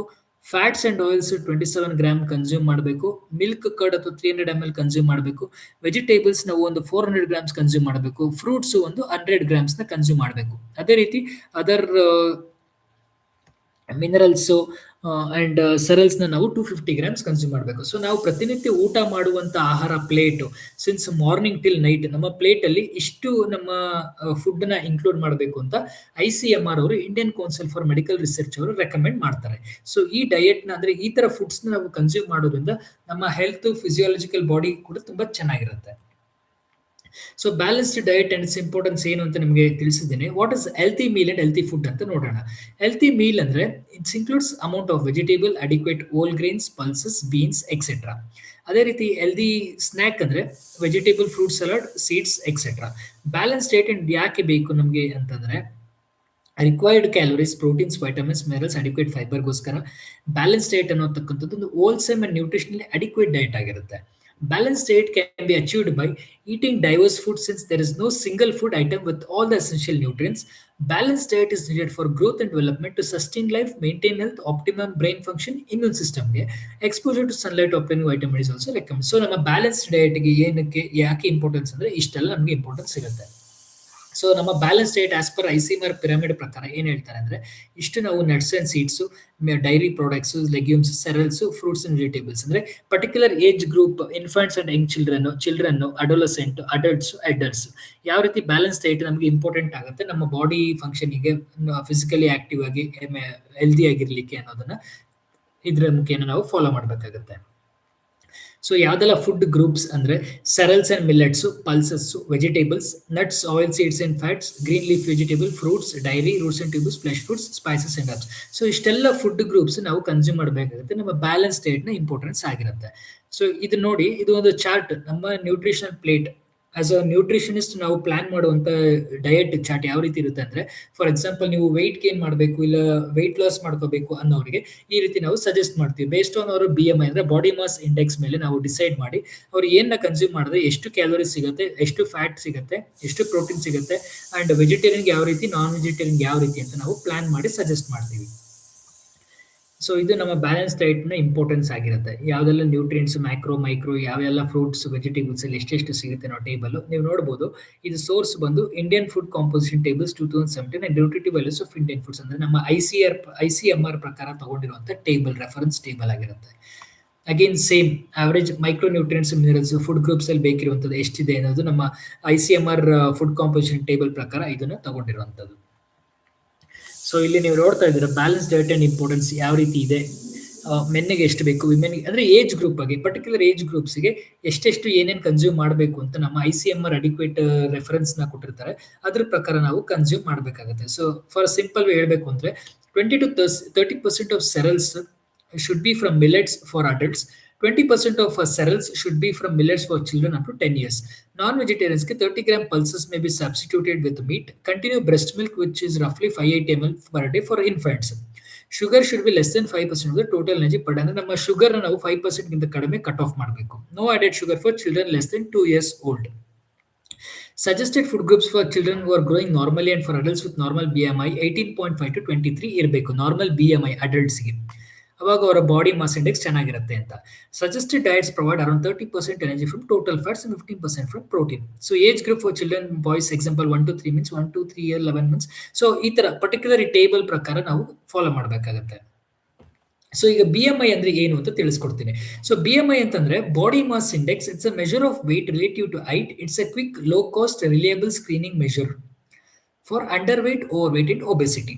BMI is a valuable population health measure and used worldwide. For individuals, BMI should be considered with other factors such as blood pressure, cholesterol levels, physical examination. BMI is a calculated measure of person's body weight in kilograms divided by square of the height. BMI is equal to weight per kg in height per meter square. So ನೋಡಿ, ನಮ್ಮ body mass index ಅನ್ನೋತಕ್ಕಂಥದ್ದು ನಾವು ಯಾವ ರೀತಿ ಇದೀವಿ, ಒಬೆಸ್ ಇದೀವ, normal ಇದೀವ ಅಂತ decide ಮಾಡುತ್ತೆ. So ನಮ್ಮ BMI chart ಈ ತರ ಇರುತ್ತೆ. ನಾವು ಬಾಡಿ ಮಾಸ್ ಇಂಡೆಕ್ಸ್ ಕ್ಯಾಲ್ಕುಲೇಟ್ ಮಾಡಬೇಕು ಅಂತಂದ್ರೆ ಸಿಂಪಲ್ ಆಗಿ ಇವನ್ ನೀವು ಕೂಡ ಕ್ಯಾಲ್ಕುಲೇಟ್ ಮಾಡ್ಕೋಬಹುದು ಮನೆಯಲ್ಲಿ. ಹೇಗೆ ಅಂದ್ರೆ ನಿಮ್ಮ ವೆಯ್ಟ್ ನಿಮಗೆ ಗೊತ್ತಿರಬೇಕು and height in metre square. ನಿಮ್ಮ ಹೈಟ್ ಎಷ್ಟು ಮೀಟರ್ ಇದ್ದೀರಾ ಅನ್ನೋದು ನೀವು ಗೊತ್ತಿದ್ರೆ ನಿಮ್ಮ ಬಾಡಿ ಮಾಸ್ ಇಂಡೆಕ್ಸ್ ನೀವು ಕ್ಯಾಲ್ಕುಲೇಟ್ ಮಾಡ್ಕೋಬಹುದು. ನೀವು ಅಂಡರ್ ವೆಯ್ಟ್ ಇದ್ದೀರಾ, ನಾರ್ಮಲ್ ವೆಯ್ಟ್ ಇದ್ದೀರಾ, ಒಬೆಸಿಟಿ 1 2 3 ಅಂತ ಕನ್ಸ್ಯೂಮ್ ಮಾಡಬಹುದು, ಸರಿ ಕನ್ಸಿಡರ್ ಮಾಡ್ಕೋಬಹುದು. ಸೊ ಅಂಡರ್ ವೆಯ್ಟ್ ಇದ್ರೆ ಲೆಸ್ ದನ್ 18.5 ಇರೋರಿಗೆ ಅಂಡರ್ ವೆಯ್ಟ್ ಅಂತ ಕರಿತೀವಿ. 18.5 ಟು 24.9 ಇರೋರಿಗೆ ನಾರ್ಮಲ್ ವೆಯ್ಟ್ ಅಂತ ಕರಿತೀವಿ. 25 to 29.9 ಇರೋರಿಗೆ obesity 1, 30 to 39 class 2 obesity, less than 40 ಅಥವಾ greater than 40 class 3 obesity. So based on body mass index ನಾವು ಅವರಿಗೆ ಡಯಟ್ ನ ಸಜೆಸ್ಟ್ ಮಾಡ್ತೀವಿ, which is safer for them to have ಅಥವಾ which is better for them to lose weight ಅಥವಾ gain weight ಅಂತ. So ಇದು ನಮ್ಮ ಬಾಡಿ ಮಾಸ್ ಇಂಡೆಕ್ಸ್ ನ ಈ ಚಾರ್ಟ್ ಏನಿದೆಯಲ್ಲ, ಈ ಚಾರ್ಟ್ ಬಂದು ನಮ್ಮ Indian council for medical research ICMR ಕಡೆಯಿಂದ ಪ್ರಿಫರ್ ಮಾಡಿರುವಂತ ಚಾರ್ಟ್. ಅಂದ್ರೆ as per our height and centimetre ಎಷ್ಟಿರಬೇಕು ಅವರ ಬಾಡಿ ಮಾಸ್ ಇಂಡೆಕ್ಸ್ ಅಂತ ಇಲ್ಲಿ ತಿಳಿಸಿರ್ತಾರೆ. ಸೊ ಇದನ್ನು ಮ್ಯಾಲ್ ನ್ಯೂಟ್ರಿಷನ್ ಆಲ್ರೆಡಿ ನೋಡಿದ್ರಿ. ಒಂದು ಸಿಂಪಲ್ ಆಗಿ ಎಕ್ಸ್ಪ್ಲನೇಷನ್ WHO ಪ್ರಕಾರ ಏನ್ ಹೇಳ್ತಾರೆ ಅಂದ್ರೆ the cellular imbalance between supply of nutrients and energy and body demands for them to ensure growth maintenance specific function. So ಇದನ್ನ ಮ್ಯಾಲ್ ನ್ಯೂಟ್ರಿಷನ್ ಅಂತ ಕರೀತಾರೆ. ಮುಖ್ಯವಾಗಿ ಅಂಡರ್ ನ್ಯೂಟ್ರಿಷನ್, ಓವರ್ ನ್ಯೂಟ್ರಿಷನ್ ಅಂತ ಇರುತ್ತೆ. ಅಂಡರ್ ನ್ಯೂಟ್ರಿಷನ್ ಅಂದ್ರೆ ಗ್ರೋತ್ ಫೇಲ್ಯೂರ್ ಆಗೋದು, ಮೈಕ್ರೋನ್ಯೂಟ್ರಿಯನ್ ಮ್ಯಾಲ್ ನ್ಯೂಟ್ರಿಷನ್ ಮಿಕ್ಸ್ಡ್ ಆಗುವಂಥದ್ದು. ಅದರ type 1 deficiency, anaemia, physical sensitivity. Type 2 ಬಂದು ರೆಡ್ಯೂಸ್ಡ್ ಓವರ್ ಗ್ರೋತ್ ಈ ತರ ಇರುತ್ತೆ. ಸೊ ಇದು ನಮ್ಮ ಮ್ಯಾಲ್ ನ್ಯೂಟ್ರಿಷನ್ ನಮ್ಮ WHO ಅವರು ಅಂದ್ರೆ ವರ್ಲ್ಡ್ ಹೆಲ್ತ್ ಆರ್ಗನೈಸೇಷನ್ ಅವರು ಡಿಫೈನ್ ಮಾಡುವಂಥದ್ದು. ಸೊ ಇಲ್ಲ ಕ್ಲಿನಿಕಲ್ ಫಾರ್ಮ್ಸ್ ಆಲ್ರೆಡಿ ನಿಮಗೆ ತಿಳಿಸಿದ್ದೇನೆ. ಮರಾಸ್ಮಸ್, ಕ್ವಾಶಿಯಾಕರ್ ಈ ತರ ಏನೆಲ್ಲ ಆಗುತ್ತೆ, ಹೈಪೋಗ್ಲೈಸಿಮಿ ಆಗುತ್ತೆ ಅಂದ್ರೆ ಶುಗರ್ ಲೆವೆಲ್ ಡೌನ್ ಆಗುತ್ತೋ, ಹೈಪೋಥರ್ಮಿ ಆಗುತ್ತೆ, ಇನ್ಫೆಕ್ಷನ್ಸ್ ಆಗುತ್ತೆ, ಈ ತರ ಹೊಟ್ಟೆ ಉತ್ಕೊಳ್ಳಿ, ಇದೆಲ್ಲ ಕಾಮನ್ ಮ್ಯಾಲ್ ನ್ಯೂಟ್ರಿಷನ್ ಅಲ್ಲಿ. ಸೊ ಅಗೇನ್ ಕ್ವಾಶಿಯಾಕರ್ ಅಂದ್ರೆ ಏನು, ಯಾವ ರೀತಿ ಇರುತ್ತೆ ಇದರಲ್ಲಿ ಇದು ಪ್ರೋಸೆಸ್. ಸೊ ನೀವು ನೋಡ್ಬೋದು poor appetite, malnutrition, anorexia, digestive disorder, inadequate breast feeding ಈ ತರ ಎಲ್ಲ ಆಗುತ್ತೆ. So malnutrition effect on human body ಯಾವ ರೀತಿ ಆಗುತ್ತೆ ಅಂತಂದ್ರೆ, ಶಾರ್ಟ್ ಟರ್ಮ್ ಅಲ್ಲಿ ಆದ್ರೆ ಇಂಪೈರ್ಡ್ ಬ್ರೈನ್ ಡೆವಲಪ್ಮೆಂಟ್ ಆಗುತ್ತೆ, lower IQ, weakened immune system. Long term ಅಲ್ಲಿ ಆದ್ರೆ lost productivity, health care cost ಜಾಸ್ತಿ ಆಗುತ್ತೆ, ಸ್ಮಾಲ್ ಸ್ಟೇಚರ್ ಆಗುತ್ತೆ, ಪ್ರೆಮೆಚರ್ ಡೆತ್ ಆಗೋ ಚಾನ್ಸಸ್ ಕೂಡ ಇರುತ್ತೆ. ಸೊ ಇವೆಲ್ಲ ಕ್ಲಿನಿಕಲ್ ಎಫೆಕ್ಟ್ಸ್ ಆಫ್ ಮ್ಯಾಲ್ ನ್ಯೂಟ್ರಿಷನ್ ಆಗಿರುತ್ತೆ. ಸೊ ಇನ್ನೊಂದೇನಂದ್ರೆ ಡಿಸ್ಅಡ್ವಾಂಟೇಜ್ ಅಂದ್ರೆ ಬಾಟಲ್ ಫೀಡಿಂಗ್ ಮಾಡೋದ್ರಿಂದ ಚಿಕ್ಕ ಮಕ್ಕಳಿಗೆ ಏನ್ ಡಿಸ್ಅಡ್ವಾಂಟೇಜ್ ಅಂತಂದ್ರೆ ಮಕ್ಕಳಿಗೆ and breast milk is a natural and complete food for normal growth, establishes mother infant. So key points ಏನು, ಡಿಸ್ಅಡ್ವಾಂಟೇಜ್ ಏನು ಅಂದ್ರೆ ಇಮ್ಯುನಿಟಿ ಪವರ್ ಕಡಿಮೆ ಆಗುತ್ತೆ, ಐ ಇನ್ಫೆಕ್ಷನ್ ರಿಸ್ಕ್ ಆಗುತ್ತೆ, ಬಾಂಡಿಂಗ್ ರಿಡ್ಯೂಸ್ ಆಗುತ್ತೆ. So appeal for best using ಅಂದ್ರೆ best feeding ಮಾಡ್ಲಿಕ್ಕೆ appeal ಮಾಡಿದ್ರೆ ಅಪ್ ಟು 6 ಮಂತ್ಸ್ ಇನ್ಫೆಂಟ್ ಮಾಡೋದು ಬೆಟರ್. ಸೊ ಈಗ am by certain types of foods ಅಂದ್ರೆ ಯಾವ್ದೆಲ್ಲ ನಮಗೆ ಹಾನಿ ಆಗುತ್ತೆ ದೇಹಕ್ಕೆ. ಸೊ ಯಾವ ತರ ಆಹಾರಗಳಿಂದ ನಮ್ಮ ದೇಹಕ್ಕೆ ಹಾನಿ ಆಗ್ಬಹುದು ಅಂತ ನೋಡೋದಾದ್ರೆ ಇದ್ರಲ್ಲಿ ನಾನು ನಿಮ್ಗೆ ಇವಾಗ ತಿಳಿಸ್ಕೊಡ್ತೀನಿ ನೋಡಿ. ನೀವು ಏನ್ ನೋಡ್ತಾ ಇದ್ದೀರಲ್ಲ, ಈ ಆಲ್ಕೋಹಾಲಿಕ್ ಅಥವಾ ನಾನ್ ಆಲ್ಕೋಹಾಲಿಕ್ ಬಿವರೇಜಸ್ ಇವೆಲ್ಲವನ್ನು ನಾವು ಅವಾಯ್ಡ್ ಮಾಡಬೇಕು. ಇದು ಯಾಕೆ ಅಂತಂದ್ರೆ ಇದರಲ್ಲಿ ಶುಗರ್ ಕಂಟೆಂಟ್ ಜಾಸ್ತಿ ಇರುತ್ತೆ ಅಂಡ್ ಫಾಸ್ಫರಿಕ್ ಆಸಿಡ್ ಅನ್ನುವಂತ ಅಂಶ ಇರುತ್ತೆ. ಇದೇನ್ ಮಾಡುತ್ತೆ, ನಮ್ಮ ಟೂತ್ ಎನಮಲ್ ಡೆಸ್ಟ್ರಾಯ್ ಮಾಡುತ್ತೆ. ಸೊ ಆದಷ್ಟು we should always avoid carbonated beverages, fruit juices with added sugar, natural fruit juices without sugar, ಈ ತರ butter milk, tender coconut consume ಮಾಡೋದು ತುಂಬಾನೇ ಒಳ್ಳೆಯದು. ನಮ್ಮ ದೇಹಕ್ಕೆ ಬೇಕಾಗಿರುವಂತಹ ವೈಟಮಿನ್ಸ್, ಮಿನರಲ್ಸ್ ಎಲ್ಲ ಕೂಡ ಸಿಗುತ್ತೆ. ಸೊ ಅದೇ ರೀತಿ ನಾವು ಏನ ಇದು ಮಾಡಬೇಕು ಅಂದ್ರೆ ಸಾಲ್ಟ್ ನ ಕಡಿಮೆ ಮಾಡ್ಕೋಬೇಕು, ಶುಗರ್ ನ ಕಡಿಮೆ ಮಾಡ್ಕೋಬೇಕು ನಮ್ಮ ದೇಹದಲ್ಲಿ. ಸೊ ಆಡೆಡ್ ಶುಗರ್ ಅಂದ್ರೆ ಏನು ಅಂದ್ರೆ ಯಾವುದೇ ರೀತಿ ಶುಗರ್ ನ ಆಡ್ ಮಾಡ್ತಾರಲ್ಲ ಪ್ರಾಡಕ್ಟ್, ಅದನ್ನ ಆಡೆಡ್ ಶುಗರ್ ಅಂತ ಕರಿತೀವಿ. ನ್ಯಾಚುರಲ್ ಅಕರಿಂಗ್ ಶುಗರ್ ಅಂದ್ರೆ ಪ್ರಾಡಕ್ಟ್ ಅಲ್ಲಿ ನ್ಯಾಚುರಲ್ ಆಗಿ ಬರುವಂತ ಸಕ್ಕರೆ ಅಂಶ ಅದನ್ನ. ಸೊ ಶುಗರ್ ಸಬ್ಸ್ಟಿಟ್ಯೂಟ್ ಯಾವ್ದು ಅಂತಂದ್ರೆ ಆಸ್ಪರ್ಟೇಮೋ, ಸ್ಯಾಕ್ರಿನ್, ಶುಗರ್, ಆಲ್ಕೋಹಾಲ್ಸ್ ಅಂದ್ರೆ ಆರ್ಟಿಫಿಷಿಯಲ್ ಸ್ವೀಟ್ನರ್ಸ್ ಇವುಗಳೆಲ್ಲ. ಸೊ ಈಗ ಪ್ರೋಸೆಸ್ಡ್ ಫುಡ್ಸ್ ಏನು ಅಂತಂದ್ರೆ they process in the same way that is consumption. ಅಂದ್ರೆ ಲೈಕ್ ಈ tomato ketchup, sauce, jam etcetera ಇವೆಲ್ಲ ಪ್ರೋಸೆಸ್ ಫುಡ್. ಅದು ಅಲ್ಟ್ರಾ ಪ್ರೋಸೆಸ್ಡ್ ಫುಡ್ ಯಾವ್ದು ಸ್ವೀಟ್ನರ್ಸ್, ಕಲರಿಂಗ್ ಏಜೆಂಟ್ಸ್ ಎಕ್ಸೆಟ್ರಾ ಇವೆಲ್ಲ ಅನ್ಹೆಲ್ದಿ.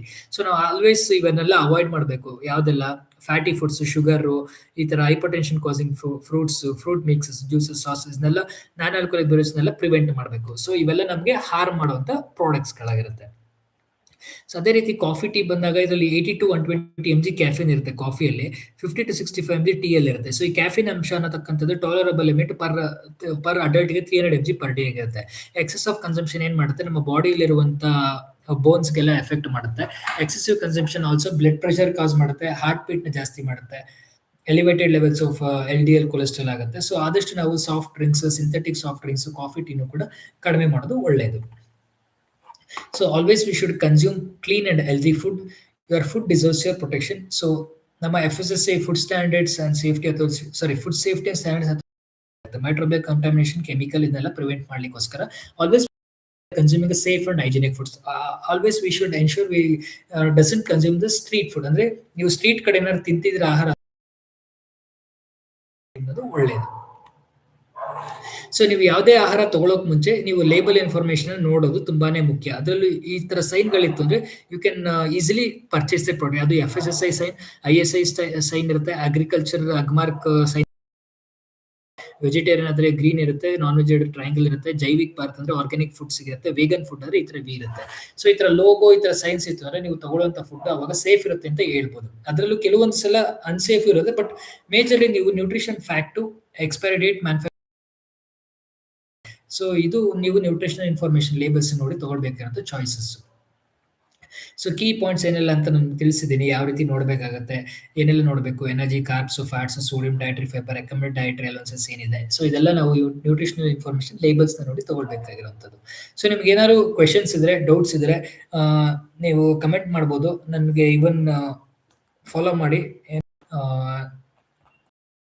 ಚಾಟ್ ಬಾಕ್ಸ್ ಅಲ್ಲಿ ತಿಳಿಸಿ, ನಾನು ಆನ್ಸರ್ ಮಾಡಲಿಕ್ಕೆ ರೆಡಿ ಇದ್ದೀನಿ. ಸೊ ನಮ್ಗೆ ಏನಾದ್ರು ಡೌಟ್ಸ್, ಕ್ವೈರೀಸ್ ಇತ್ತು ಅಂದ್ರೆ ತಿಳಿಸ್ಕೊಡಿ, ಆನ್ಸರ್ ಮಾಡೋಣ. ಸೊ ಇದಾಗಿತ್ತು ಇವತ್ತಿನ live session all about nutritional aspect.